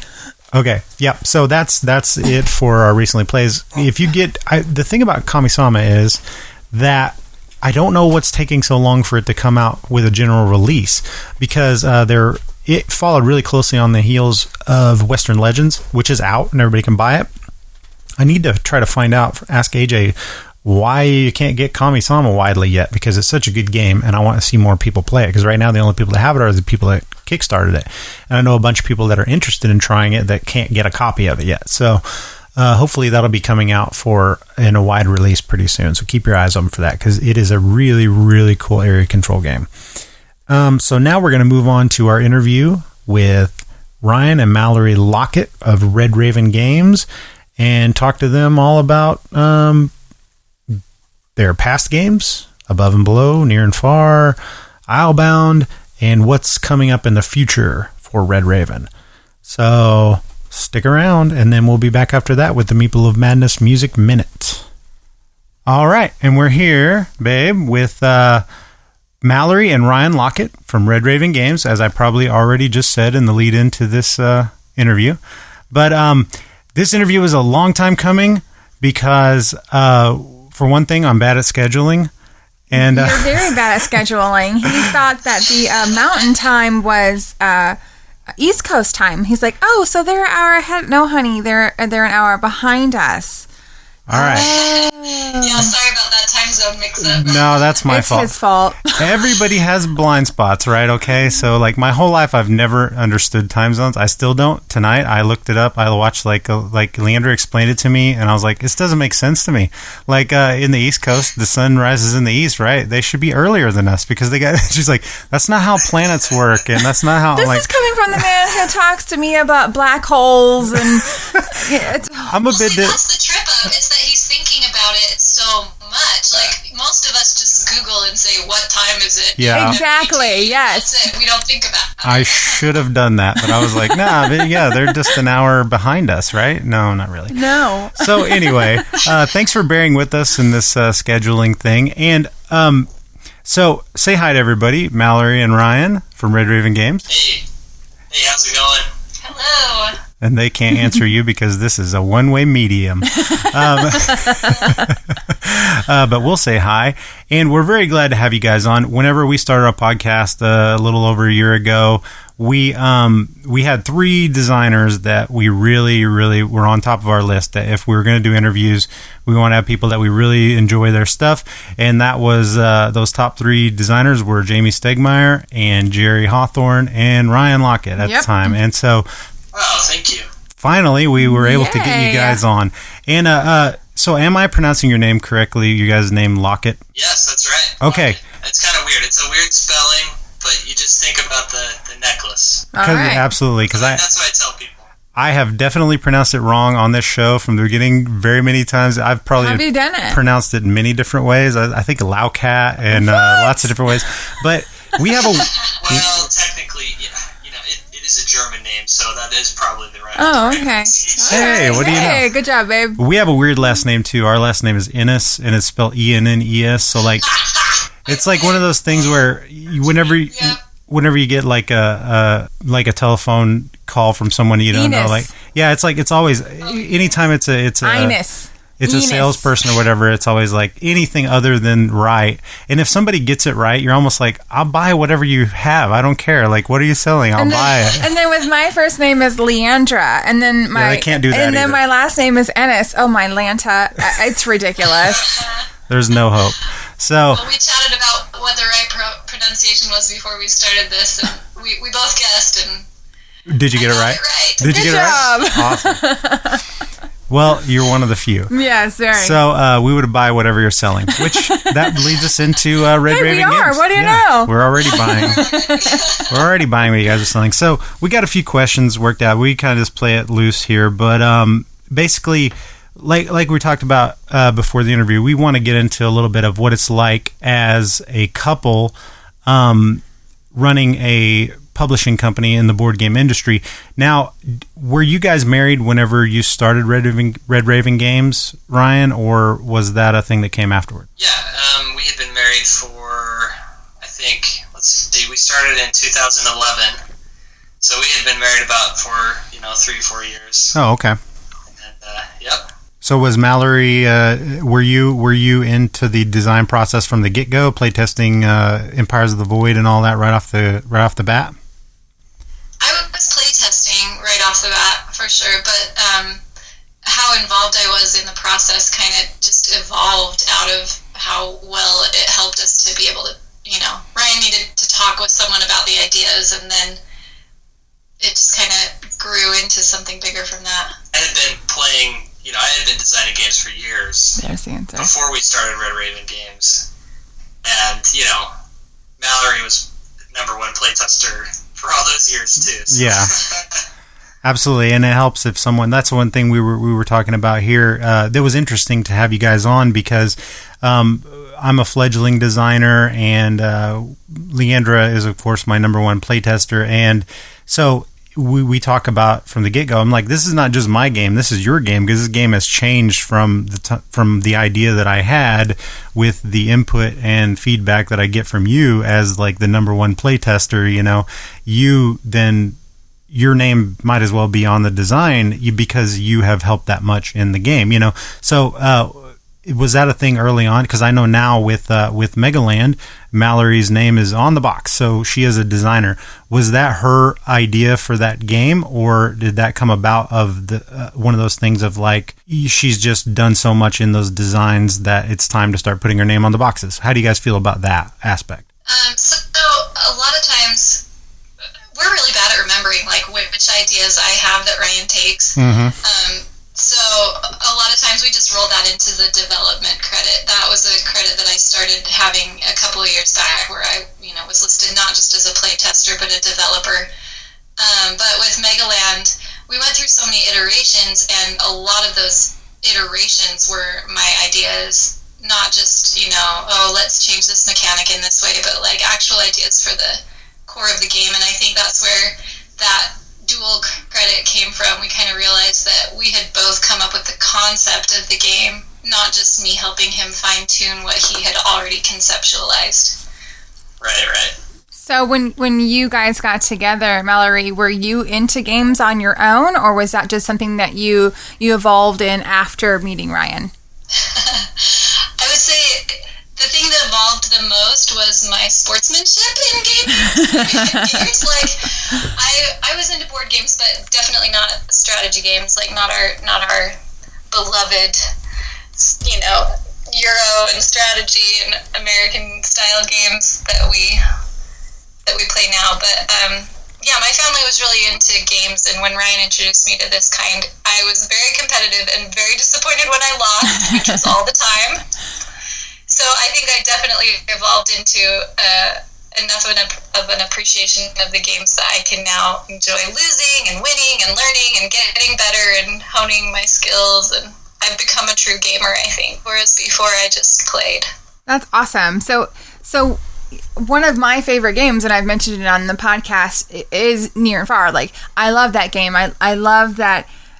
I love the whole world of it. Now, we tried to play it, not the last time we played it with all the bad guys. With the minions. And we got our asses handed to us. Just handed to us. But we're playing it co-op, and so we found that, like, we thought it was because Leandra's like she's really good at finding all combos and everything that are in games, and so we were just like, well, we can't lose, we were started on the highest level of difficulty, so making the track as big as long as it could be, but we're like, well, we can't lose, but just like, how much are we gonna win?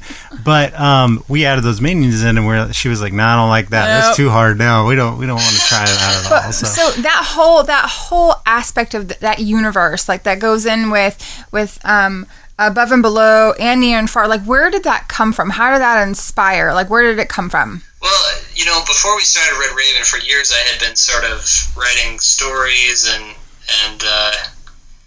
actually, it's funny. So we actually met in high school, and when we were still in high school, we wrote a story together. Like a children's book, novel. And, how sweet! And some of those elements from that book, like, they sort of carried over and evolved over the years, and they sort of turned into, the world of Above and Below, Near and Far, and so I don't know. Over the years we've kind of worked. I worked a lot on different projects in that world, and then when we developed Above and Below, it did well, so we decided, we should do more games in the same setting.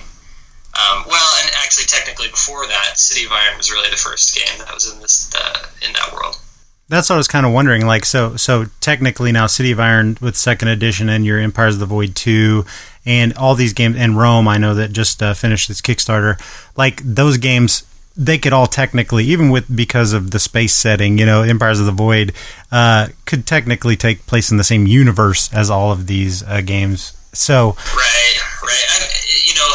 Empires of the Void, it does, because it has the frog creatures and all of that stuff. Mm-hmm. I have been telling people, though, that the ancient world is set in a different in a different setting.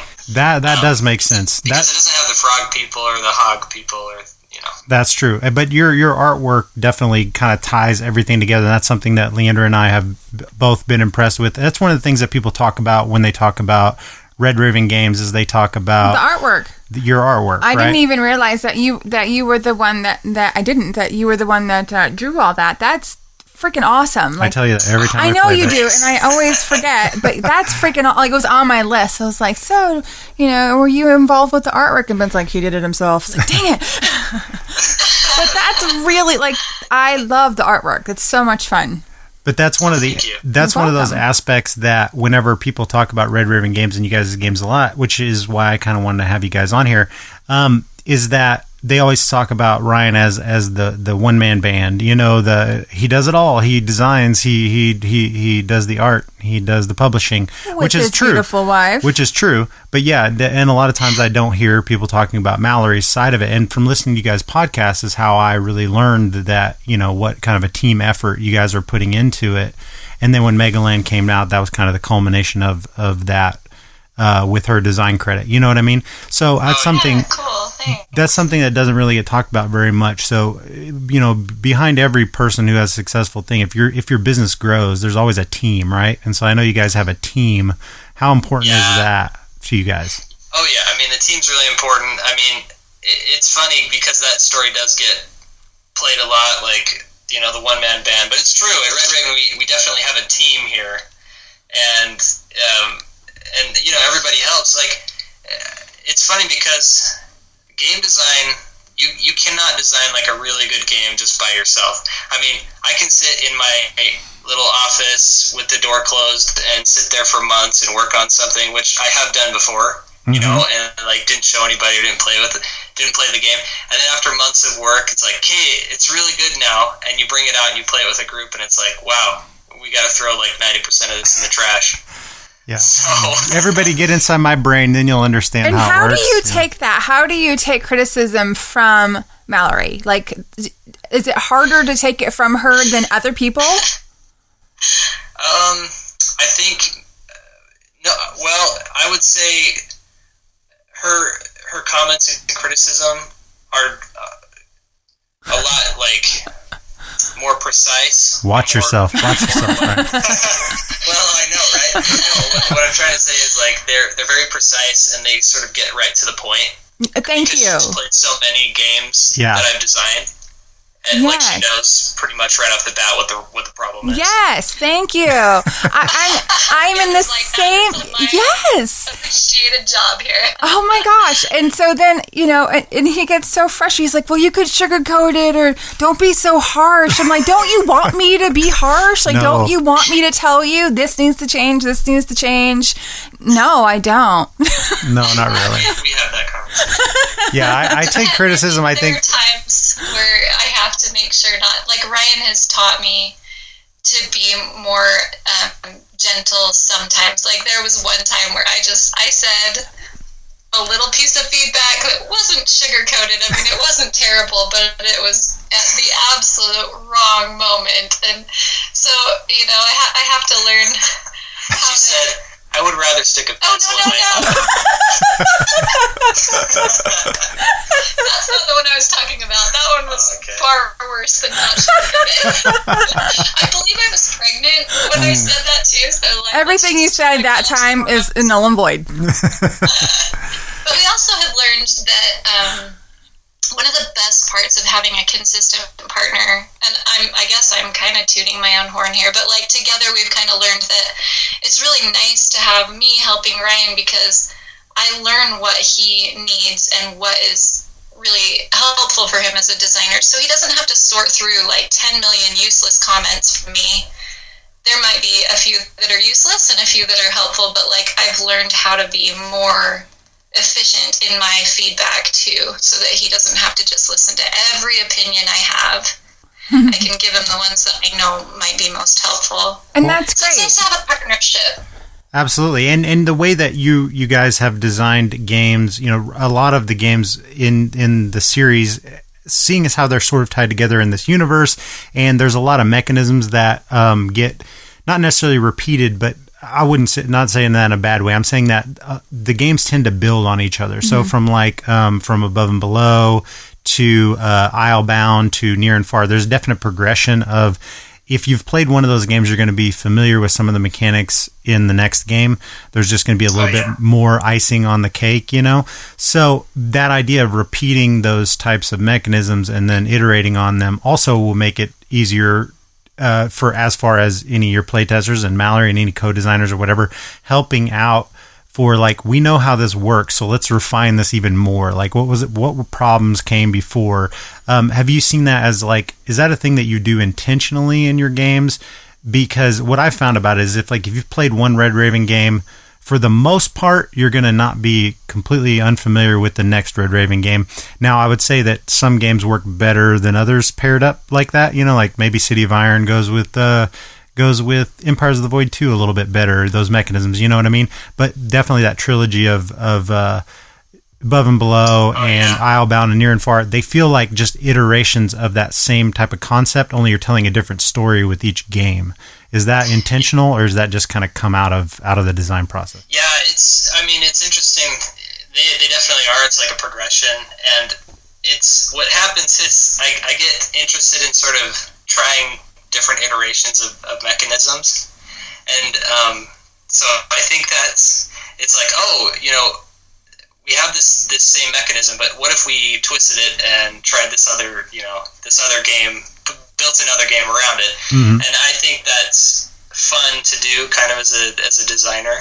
Well, and it's kind of a lifesaver. I don't know if this is how you feel, Ben, or if both of you feel this way, but a lot of times when you get a game going and it's really good, then you all of a sudden think, well, there are all these other ways I would like to change it, and it's even worse when you publish, because as soon as you publish, that's it. That's the version of the game. And Ryan's always thinking, oh, well, what if I had tried this? This might be better. So yeah, in some ways, it's like his creative parachute. He doesn't ever have to be done with one design. He can take some of the ideas that he wanted to refine more, and use them in another game. Yeah, and one other bonus is well, when you think about other companies, if they get a hit game, often they will try to republish that game, maybe with a new skin on it, or a new deluxe version, or a new, it's basically the same game, but 100 versions of Monopoly, for example. Yeah. But for me, it's I don't want to just reskin it. I want to do something else with the mechanisms. I want to make a new game, but if people have played one and they come to the next one, like you were saying, the core is the same. It's not a huge leap. Yeah, and I appreciate that as a player. I like when I can pull out one of your board games and the core is the same. So, okay, here are all these little mechanisms that have changed, that are upgraded or whatever, but the whole idea, the whole principle of this game is exactly like the last one. And I for one, appreciate the hell out of that. Yeah, so it's that build from especially, which is obvious, from Above and Below to Near and Far. That progression is it's just it's almost like the big giant expansion to Above and Below is what Near and Far is, but it's an entire new game doing a whole nother thing. But then you have all those. But Near and Far, Above and Below is very successful for you guys too. So you have a lot of little expansions to that. And the co-op version. Well, yeah, with Near and Far, the co-op edition was big for us because we like to play competitive games and stuff, but a story-driven game like that, where what we found is our favorite part of the game, the mechanisms are solid and it works, and we love worker placement games, so we're very competitive at those. But the appeal to that game for us was whenever the co-op version. So I had the Kickstarter version of Near and Far at the house, and as much as we love Red Raven games, by the time it came out, it was announced that there was going to be the Amber Mines expansion with the co-op version, and I was like, let's just wait. So we never played it. Oh, wow. And we waited for Amber Mines to come out, and we threw everything, except for the minions at the beginning. We threw everything in, and we started playing it co-op, and it was like, yeah, I'm glad we didn't play it any other way, because this is how we like this game, So nice. It's just interesting the way that different ways that you can approach your games, and the same way with I think Near and Far. Above and Below, the way that it has all those little tiny modular promos and expansions and stuff that you can throw in, and different ways straight out of the rulebook that you can play it. You know what I mean? A few different additions that you can do, and that game itself with your expansion that you put out with the different books, and that's these story-driven games have that ability of like you can just write some new stories and plug them in, and that's adds to that replay value, and that's what we really have liked about the way that your company is going, and that kind of leads us into well, tell us a little bit about Rome. Rome, you guys just finished up the Kickstarter with, right? So, and it's set in the same universe again, but this is a totally different type of game than what you've done before. It's kind of explain it. You explain it better than I will. So, yeah, it's kind of a spin-off game. It's sort of I don't know. It's kind of like a celebration of sort of all the other games because it has characters from the 4 other RZM games: City of Iron, Above and Below, Islebound, and Near and Far. But this time, it's kind of mechanically, it's a little more of an abstract game. You have this deck of cards and you place them out, and on the back of each card is a piece of a map, and you make a map with those cards. And then players will use characters that they have to search these cards because you're looking for lost adventurers. So the story is all these people they've sort of gotten this sleepwalking sickness, and they've wandered to different parts of the land, and so your job is to go find them, and they're sort of in a incoherent daze, and you have to go and wake them up, and then when you get them, then they join your team, and they can help you find more people. But it's a pretty quick game. It's like 30 minutes, and it's you're placing when you use a character, you place a specific shape. Like they have a search pattern, and you place it on the map cards. Like you place cubes on the map cards to try to cover up the cards. And when the card is all searched, when everything is covered, then the player who did the most gets the card. That's really cool. See, that reminds me a lot of, I just played Tiny Towns for the first time this weekend, and that's not only that game, it's just that's kind of a thing that's going around, the spatial relations aspect, add that into these modern board games, whether it be Sagrada or Azul or games like that, this spatial relations aspect, and I love that. Like that's, as soon as that started being a thing, that started making my mind work differently as thinking about game design, That's a really cool aspect. I'm glad you guys have a game like that coming out too, and the fact that it's a quicker playing game. 30 minutes is almost, that's like filler length. So right. That's really good to have in your lineup, and that brings me kind of to a thing that I want to talk to you guys about like consistency in your company. Like if we think about some of our favorite designer, one of our very favorite designers, like we talked about, is Jamie Stegmaier. You guys are one of our favorite companies, and Stonemaier Games has always been, just from the get-go, has been one of our favorite companies. And one thing about his company is that he makes diverse games, but somehow keeps a consistent feel with his products. You know what I mean? Now with you doing the design, you have an advantage, I think, and a disadvantage because you have a lot more work to do, and because you're doing the design and the artwork and the graphic design and all that, you have a lot more work to do. Whereas Jamie, he disseminates that out to other people to do that part. But you having all that on your plate is a sort of a disadvantage, but also an advantage because you have complete control over what you do. Do you think that is a big deal for your company to kind of keep that consistent feel throughout all your games, or would you be willing to take like some left turn on a game that doesn't fit into your other library? You know what I mean? Yeah, it's interesting to hear you say that because it's a constant discussion that we have here at Red Raven. Mm-hmm. and it's true. Like the disadvantage is that occasionally I can get burned out. Yeah. Because there's just so much to do, and often, like for example, the project I'm working on right now, Sleeping Gods. I've been working on it for so long. I think I've been working on it longer than any project I've worked on before, and there've just been moments where it was like, oh my gosh, I am so sick of this. I'm so burned out. Working on this thing. So that can be it. But it's true. It's nice because people see our games and it's almost like instantly you can tell that it's a Red Raven game. Like people say, I didn't even have to see. I only saw the thumbnail and I knew it was your next game. Absolutely, yeah. which is cool. I'm definitely a control freak, so I really like having all that control. Yeah. Well, and we do make sure that, because we have published a couple of Alf Siegert's designs. Yes, we love Haven. Haven is one of our favorite releases this year. We love Haven. Great. We love that too. A lot of love went into that from all parties, and I think it's nice that Ryan's able to do the artwork even when we do someone else's design. That kind of lends to the coherence. And Alf wrote in Above and Below. He wrote in Near and Far. His student Brenna actually wrote in Near and Far as well. She's one of our main writers now, and so we kind of still have them as part of the Red Raven family, so it's easy to keep the designs close with him. But That's yeah, awesome. as we've been talking about, adding other designers or even other artists, it is, like Ryan says,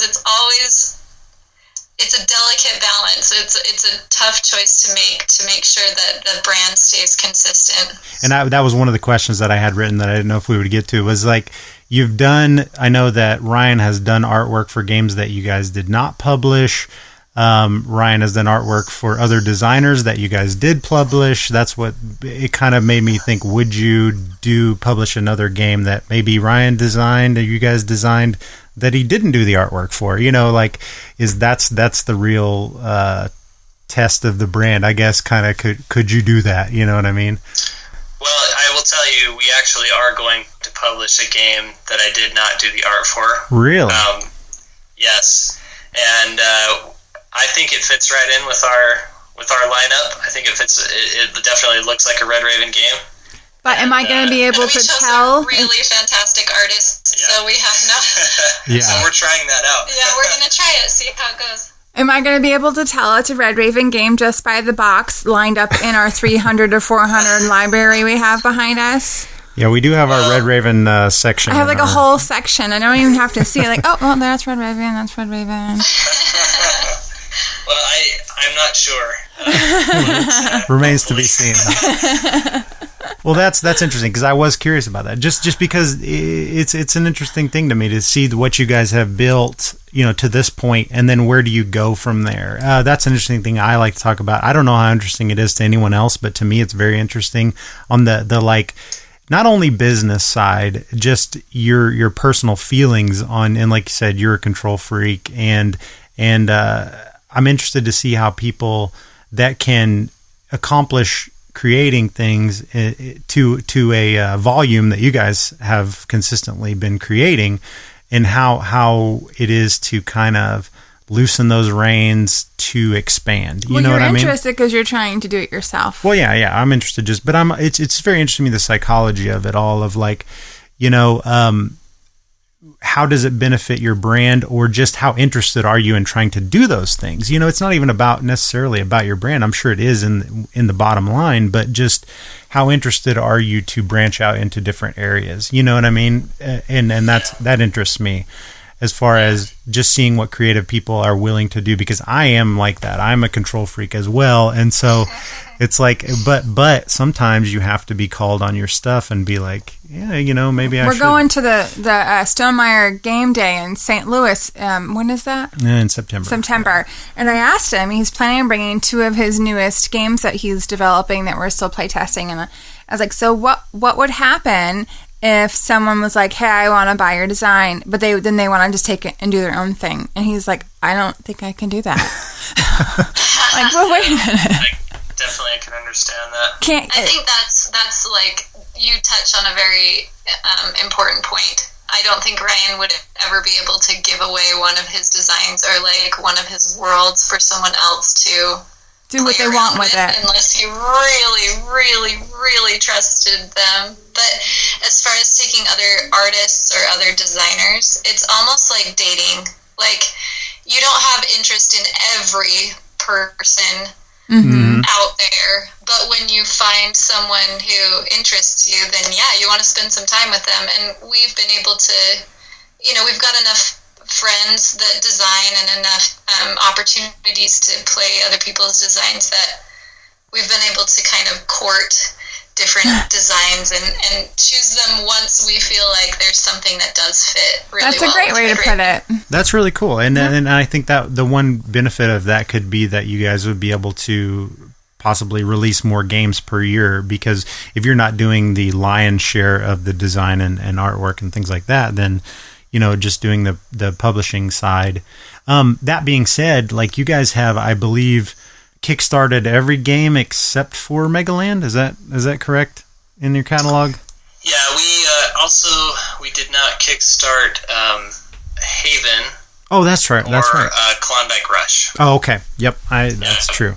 Those are two I left out. A couple of those. I don't do a lot of research here. This is that's one thing you can be guaranteed. Yeah, you're right. Mostly we have done, and moving forward, pretty much every game will probably be kickstarted. Okay, that was going to be my second part of that question. Like, even if you're working with these different people, are you still going to stick with that Kickstarter design? So that being said, you kind of answered that question.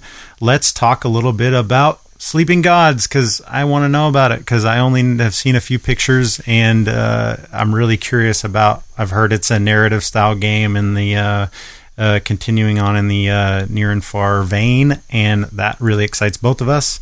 The name Sleeping Gods hits me as like a Cthulhu-y type thing, which excites me. I may not be right, but it gets my juices going for that. So tell us everything you can, and then some that you can't tell us about Sleeping Gods. Okay, yeah, I mean, it's I have seen people say it's Laukat Cthulhu. Yes. I would say it's not exactly, but it's maybe in the same genre. I mean, it's in the same. It's not really a horror game, but it's in that sort of Pulp Fiction tradition from like the early 1900s, and adventure stories, that kind of a thing. Mm-hmm. So I have been working on this. We've been working on this for a long time, and over 2 years, and it has been, without a doubt, the most difficult thing I've attempted. Because one reason is because it's a persistent open world game. So it's one of those games where, like, okay, so you guys have played Near and Far, yep, and you know that some things carry over from game to game, right? But there's a campaign, and you're going from map to map, and a story sort of unfolds as you go. Well, this time I was attempting to sort of cut down all the barriers between the games. So, for example, it's like if you played Near and Far, but nothing reset. Yeah. So you wandered from map to map, and your characters leveled up as you went through the game, and your story continued. Well, I mean, that's kind of how one mode is, but mechanically making the so mechanics like whatever artifacts throughout all the sessions from one start to however many hours later a finish. So the like other thing is, tricky. it's an open world game, so instead of like one in Near and Far, it's sort of one long line of maps, but in this one it's actually just one giant map, and you can sort of go in any direction that you want. And that has been difficult to make that work too. Yeah, I could see that. A lot of playtesting, huh? Oh yeah. So that was one of our questions that we had, as far as like so for development of a game like, and you kind of answered it already. Development of a game like Sleeping Gods or Near and Far versus, let's say, something that is more mechanical like City of Iron. Like the development of those games, like the time's got to be multifold more for these narrative what's your style normal? games. What's your average playtest time for those sort of games? Well, it's tough. I mean, I will say, as we've been designing this, I'm pining to go back and design a Euro game because they're so easy in comparison. Yep. I mean, I don't know. I would say average, we usually go through, I don't know, maybe around 6 months of maybe hardcore playtesting for like a standard strategy game. But this one has had, it's pretty much, we've been playtesting it for 2 years, and part of the reason it's taken so long is like, you have to, every time you have to make a new iteration of this game, it's like I have to go back to that storybook and, go through hundreds of pages and like fix things and rewrite things and then fix all the mechanics and try, and then try it again. And you play you play like 5 or 6 games to really figure out like something's wrong. So. Yeah. because you can then run into loopholes that you didn't realize that you'd made from changing one thing, and you can make paradoxes and whatnot that you weren't expecting. That's one thing I was wondering about, like since the release of Near and Far and stuff, because I don't generally do not look up like FAQs unless I see a problem myself or something. But have you had any like typos or things that you're like, oh, it slipped through, we didn't get it? You know what I mean? Like, how many of those do you run into with something like this? Because I would think it would be a million if it was me. Obviously, I don't even know time zones. So I mean, yeah, I mean it's a lot. It's funny because we're not even at the stage where we'll get to that stage where it's like we have to do like the really difficult editing stage where we have to, like at the end of Near and Far, we all went through that book multiple times, just looking for things that are wrong, and we still missed a bunch of stuff. Yeah. I think in the first printing of Near and Far in the Atlas, there was one map that like didn't have the artwork to put.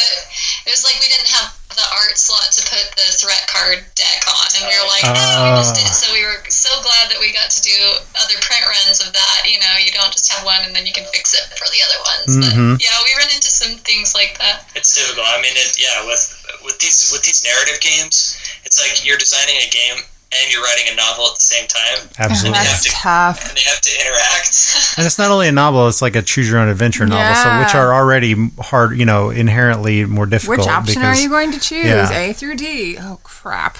Right. Yeah, that's the part that really seemed challenging. But then again, when done right, like I said, we played through it. We haven't noticed anything, no inconsistency. So the fact that there are some in there, but the fact that also you may never see them just depending on the options that you take. You know what I mean? Like, sure. There's lots of...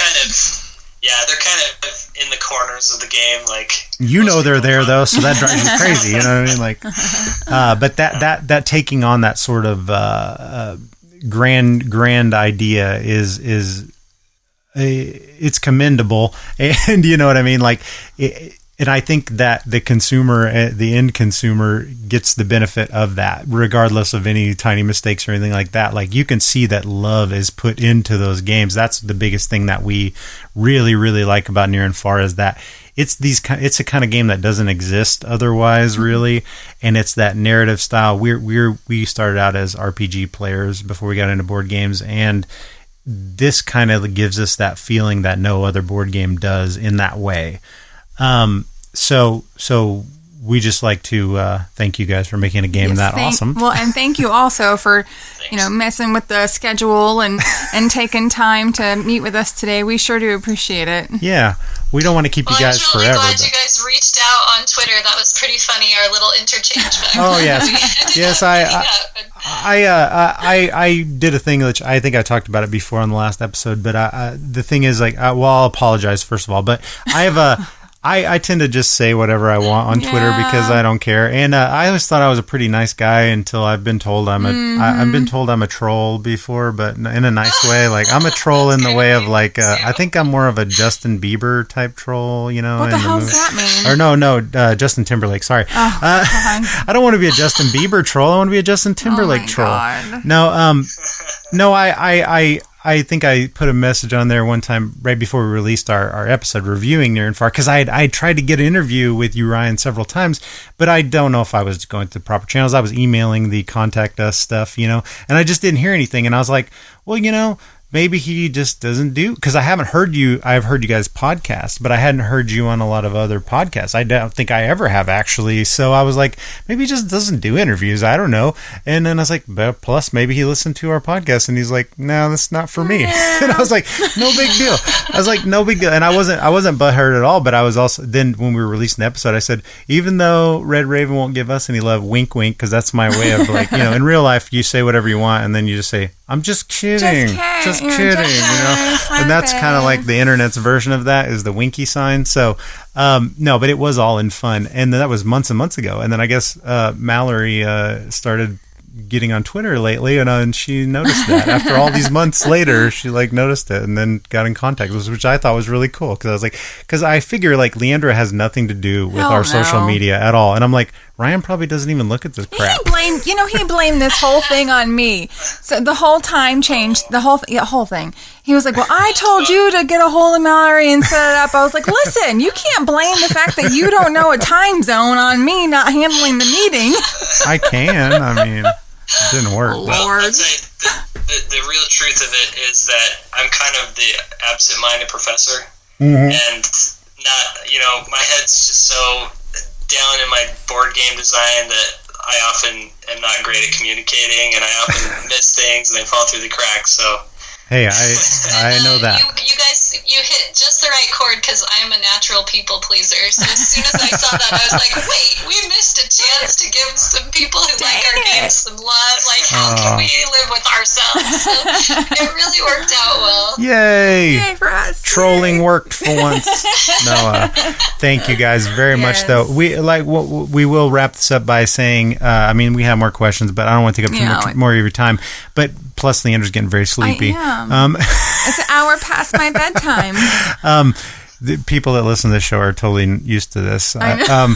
But thank you guys very much for being on here. And just, I would say, like I said, you guys are top 3 of our design favorites. You guys, and as a team now, because like I said, listening to you guys' podcast and seeing the progression and the way that you guys are designing your games with such focus on each title, you know what I mean? It's not like you're looking forward to the next one after this. It's like you guys are really putting in the time and the love on each title that you guys release, and I'm just really glad that you guys work together on it like that. It gives us hope to work together as a couple on our projects, and without him killing me. Yeah, or vice versa.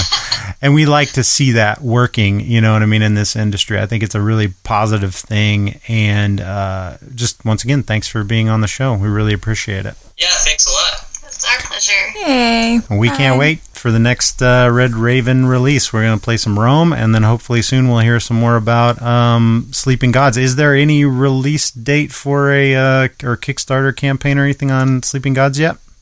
Yeah, we're shooting for the Kickstarter in August. August? Wonderful. Awesome. Oh, my birthday. There you go. All right, so everybody look forward to that, and go check out Red Raven Games on Twitter, and then Malorie is also on Twitter. What's your Twitter handle, Malorie? Do I even know? I think it's just at Malorie Laukat. Okay, awesome. Yeah. So she's on there. She's new. She responds to your stuff. They will do your podcast. Yes. So.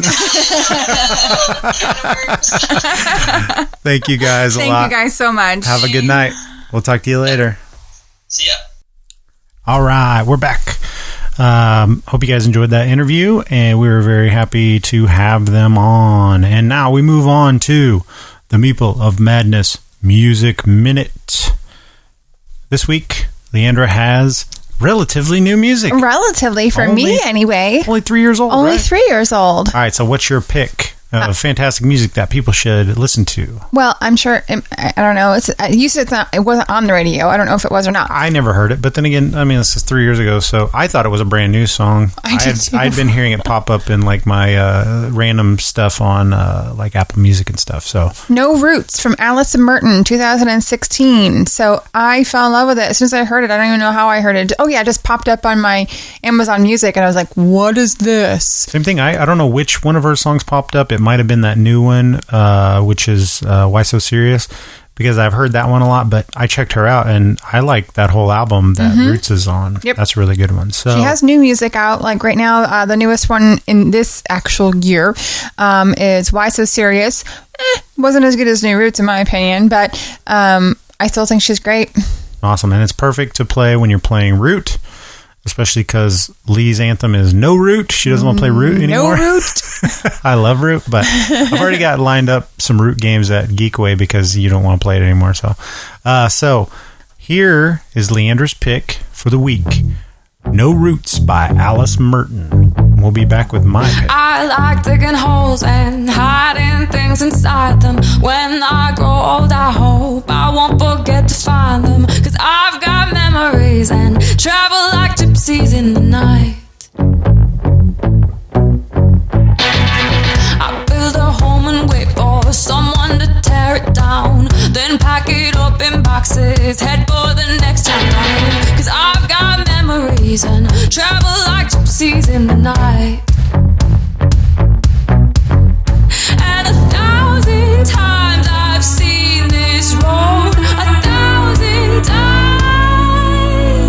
I've got no roots, but my home was never on the ground. I've got no roots, but my home was never on the ground. I've got no roots. I've got no roots.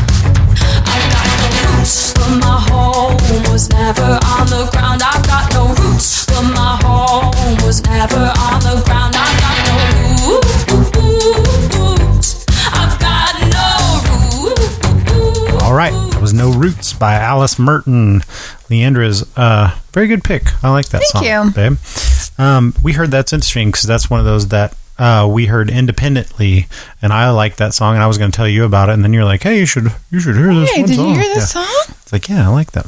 All right, so I'm going to cheat a little bit this time. I'm going to play two songs by the same artist, only in two different bands. So I would point out so basically my pick is this artist. His name is Nick Thorburn.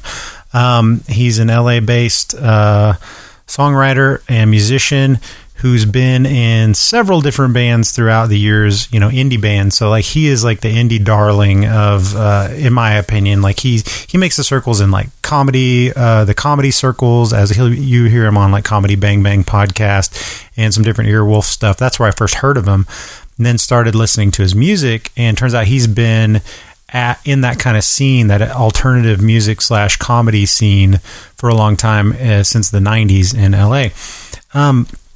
He's got two main bands that are still going. One of them is Islands, and the other band is Mr. Heavenly. I like them both a lot, so I thought instead of just featuring one song of his, I would feature two different songs one from each band. Now, he's the lead singer in a lot of them, but in Mr. Heavenly, he shares that duty. So I think in the song that I picked, he only sings a part of the lead in this song, but he sings the lead in this first song from Islands called Shotgun Vision. That's going to be the first song we listen to. It's off of the album Ski Mask. And then I'm going to play a song right after that. I'm just going to fade right into it, off of the Mr. Heavenly album Boxing the Moonlight. This song is called Crazy Love Volume 3. It's got a little bit of a reggae vibe to it. I love every song on both of these albums, so if you want to check out Islands, Ski Mask, and Mr. Heavenly Boxing the Moonlight, you will not be disappointed. If you like really groovy indie music with great instrumentals and great songwriting. So here we are, Shotgun Vision, fading into Crazy Love Volume 3. Raised below the bell, made a helpless home, a hopeless little hell. Shotgun vision, spies your honeyed hide, babe, I'm on your side. It's a beautiful collision. Shotgun vision,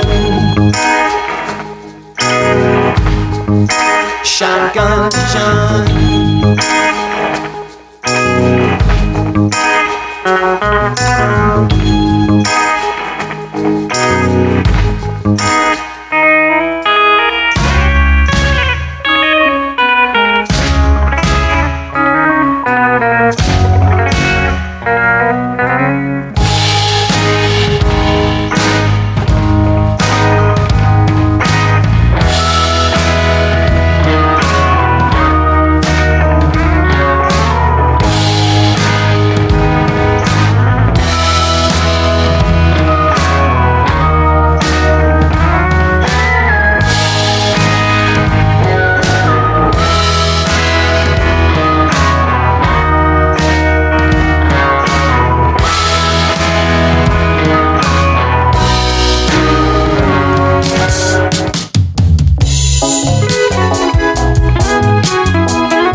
should get another chance of chasing the kind of stupid love that makes a old heart young again.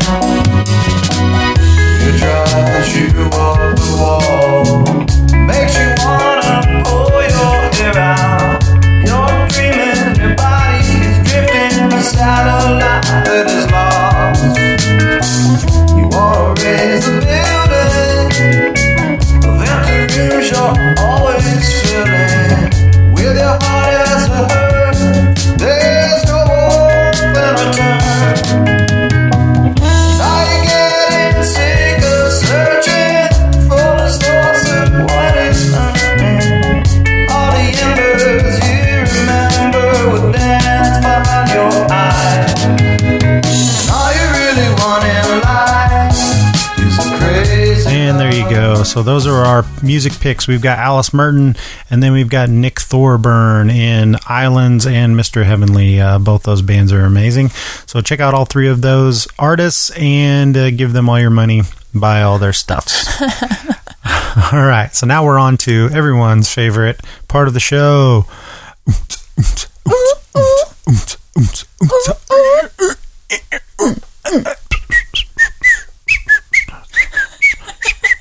You're supposed to take up the beat from. Oh, sorry. I don't got that in me. IRL. Now, I had a much better version of that. I should probably just put in. Anyway, it's IRL, people. It's in real life. What have we been doing in real life besides playing games? You tell me. I just got back from Florida. You did? Yeah. Went to Florida. Mom got I married. didn't even know you were gone. Really? Oh, no. My mom got married. Congratulations to her and my new stepfather, Joe. Wedding was beautiful. They set sail on their honeymoon, my 4th day in, so I actually ended up with 2 days of vacation because everyone knows, weddings are not vacation at all, especially when you're the daughter of the bride. So I had a lot of work to do when I got there. And so, yeah, that was nice. My whole 2 days of vacation was nice. Rented a pontoon with some family and sat around the ocean. And what else did we do? Oh, I went to Universal with Victoria, my little sister, and that was fun. The place is fucking expensive. $200 to walk in for 1 day to go to both sides. That's ridiculous. It is redonkulous. Ridiculous. Anyway, and then see what else I got. Oh, and then I'm getting ready to leave on the 20th to go to a light show in Philadelphia. And then catching a train to New York City. Going to spend the weekend in New York City and then come home the Sunday before Memorial Day. So I got a lot of stuff coming up. World traveler, babe. Yeah. Well, I've actually been doing some traveling as well. I just got back right before you left on your Florida trip. I was in Chicago for the Star Wars celebration. It's the first one I've ever gotten a chance to go to. It's the closest it's been to us. A buddy of mine was doing tattooing there with the Ink Fusion group, and I don't get to see him very often, so every chance I get, I'll get to hang out with him, my buddy Shannon. And so I was like, okay, I'll go up there. I had tickets for 1 day because at the time that's all there was available for the Saturday, and then they opened up more tickets for Sunday, and then they did a Monday, and so the thing got bigger and bigger as the year went on. But I bought my tickets months and months ago as soon as he told me he was going to be there. So I've never been to anything like this, quite this big before. You know what I mean?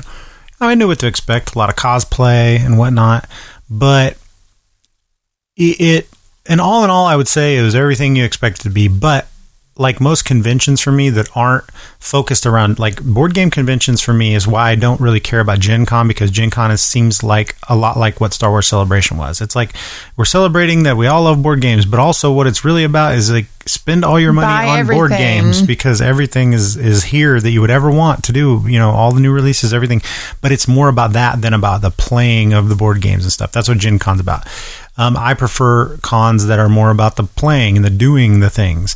Well, the Star Wars Celebration has a lot of people watching to do. So that was the part I did enjoy. I'm not a huge crowd type of guy, but also if I don't know anybody, then it doesn't bother me that much. Like if I'm not trying to keep up with anybody, if I'm with a big, large group of people and everybody's trying to well, let's go here, that kind of makes me nervous and stuff, But when it's like I'm on my own, which I was, because he was working during the day the whole time. So Like, I was on my own. I didn't know a single soul there, so I could just kind of come and go and do as I pleased, and that was fun. So I took a bunch of pictures. You can check out our Instagram, see all the different cool cosplays. Pretty amazing. Giant group of Wookiees and Chewbacca's. They were all gathered around. There was like 20 of them, and just some amazing cosplay. And then, of course, the merchandise. I wasn't going for merchandise. I got plenty of Star Wars shit. Yes, you do. The one thing that turned out that was there was the game that we reviewed earlier and talked about was Star Wars Outer Rim, which I did not know was getting its first pre-release there. And there was this big weird licensing issue between Hasbro and Fantasy Flight. So Fantasy Flight had this big, huge gaming section. They were the gaming of the thing, right? Like, they had a giant booth set up just for playing X-Wing and the Star Wars Legion miniatures game, and they were demoing Star Wars Outer Rim. They were playing Imperial Assault. They were sponsoring this terrain making little craft section where they were showing people how to make terrain on those like kind of like yoga mats that fit together with puzzle pieces, you know? So everybody was doing their own piece that fit into this giant map that they were then going to play this Star Wars Legion scenario cool. on. So it was like this big beach, like the Rogue One beach scene where they're storming the beach thing. They had that set up, and everybody who wanted to come in was doing a part of that puzzle piece, and then they would paint it however they wanted. So there were some that were painted like fantastic, and some that were painted by 7-year-olds, you know what I mean, and all this. But that was pretty cool. So they really did bring some gaming to it, but they couldn't even sell Star Wars Outer Rim. So there was this one little Good Game Chicago, I think was the one. It might have been another store. I cannot remember. But anyway, might have been Chicagoland Games. That's what it was. They were the only ones that could sell them, and they had like 20 a day. So I missed out on the first 2 days, because turns out I was able to get in all the days that I was there because my buddy had a exhibitor pass, and so I was able to just come and go. I got in an hour early. The last day I was there on Saturday, I got in an hour early and was able to get the game. I was able to go hang out in the Millennium Falcon set that they have there, and we got to do all that before the doors opened so that we could actually do it and weren't rushed, you know. So we got to hang out there, mess around in the lounge of the Millennium Falcon. And this is the kind of stuff like that. When you got that backstage access part, it's really cool. It's just the problem is as soon as those doors open, it's a stampede, flooded full of people, and herd of nerd, and you're like herd of nerd. and literally, you just anything like if you wanted to do that Millennium Falcon thing, you're in line for 2 hours. That's insane. I mean, it's free. That's the cool thing. Most of that stuff is that stuff is you're free. not buying it. It's but free. You're just waiting in line forever, and I'm not going to do that. I don't care how cool it is. I'm not waiting for 3 hours. I don't either. I also was lucky enough to win a lottery thing to go see the premiere of the episode 8 panel with J.J. Abrams, and the premiere of the trailer for episode 8, and that was pretty cool. Episode 9, sorry, I keep saying episode 8. Episode 9, the new one, Rise of Skywalker. So that was cool because they unveiled the name there. Stephen Colbert hosted it, which was cool. They hadn't announced that yet. And they brought out Anthony Daniels, C-3PO. They brought out Billy D. Williams. They brought out Juna Suamoto, who plays Chewie now.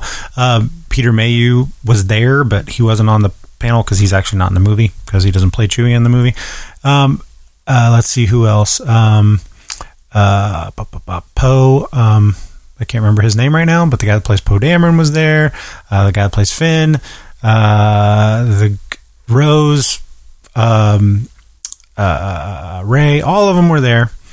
I'm blanking on the actors' names right now. I'm just thinking of the characters, but they were all there. Was no Mark Hamill. I was hoping he would make an appearance, but he didn't.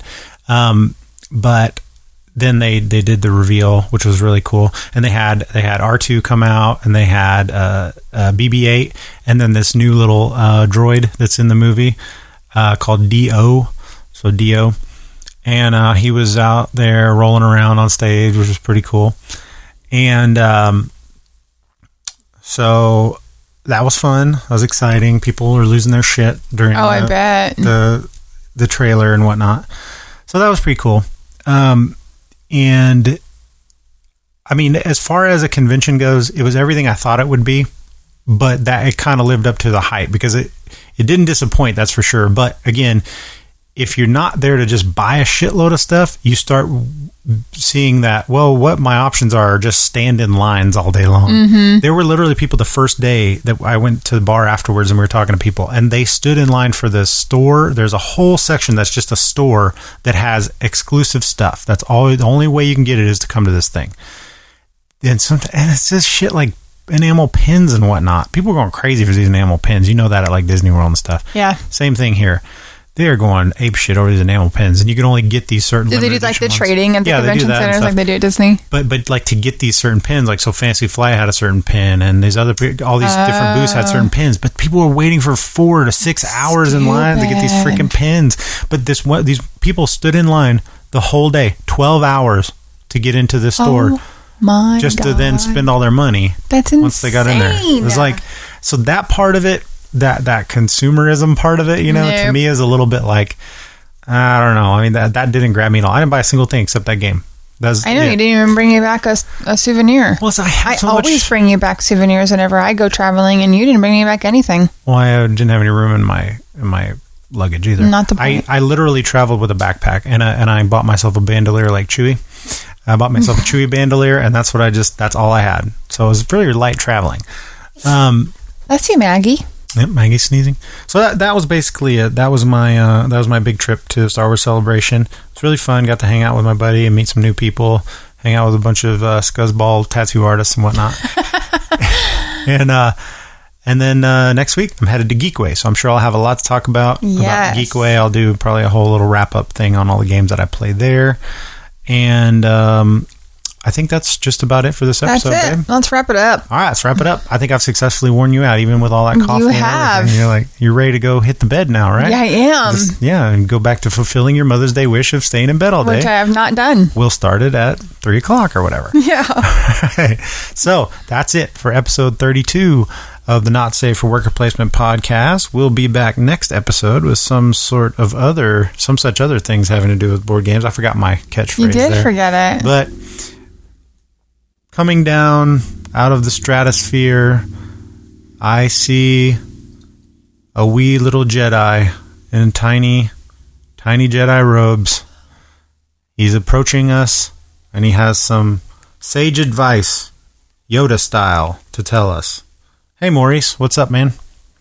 May the Force be with you. Oh, thanks, buddy. There's your sage advice. We'll talk to you all next episode. Bye. Thanks for listening to episode 32 of the Not Safe for Worker Placement podcast. If you'd like some more of our nonsense, go check out our website, nsfwppodcast.com. Check us out on Facebook, facebook.com/nsfwp podcast, and on Twitter at nsfwp podcast. I am at Meeple of Madness on Twitter. Leandra is at Leandra_30. You need to bother her. She's actually been doing a little bit more on Twitter, not too much. Get on there and bug her. And last but not least, check out our YouTube page, NSFWP Podcast on YouTube, and subscribe. We'll see you next episode. Bye.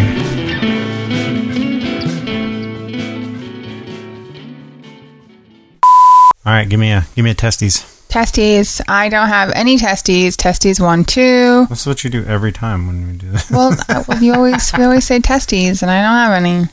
Well, I do have testes. Let me check them. 1, 2. Yes. I have boobies. 1, 2. Does that count? Boobies. 1, 2. Boobies. 1, 2. You better let me test those out. Okay. You test. Test out the testes. You can test out my boobies. All right, keep talking. Who says it's what now? It says it's May. It's Bye Mama Goat Month. That is not a real thing. Yeah. It's a meme, so it's real. So it's a meme, so it's real? Yeah. Oh, okay. That's how that works. It says Bye Mama. Don't forget me. It's Bye Mama Goat Month. Oh my God. Babe, can you imagine me out there putting clothes on the line with my little baby goat and my big old farm boots on? I can't. I want to. No, I don't want to imagine that. I want a goat so bad. I do not want to do that. Well, you already have a goat. I'm the goat, babe.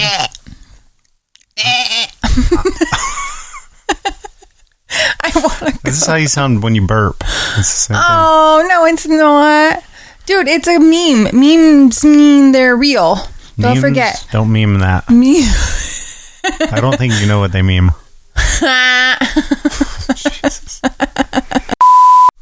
Hello and welcome to the 32nd episode of the Not Safe for Worker Placement podcast, a board game podcast. I skipped the whole entire part. Which part would that be? I don't know. You I'm did? all worked up about the fucking goat. God damn it. All right, take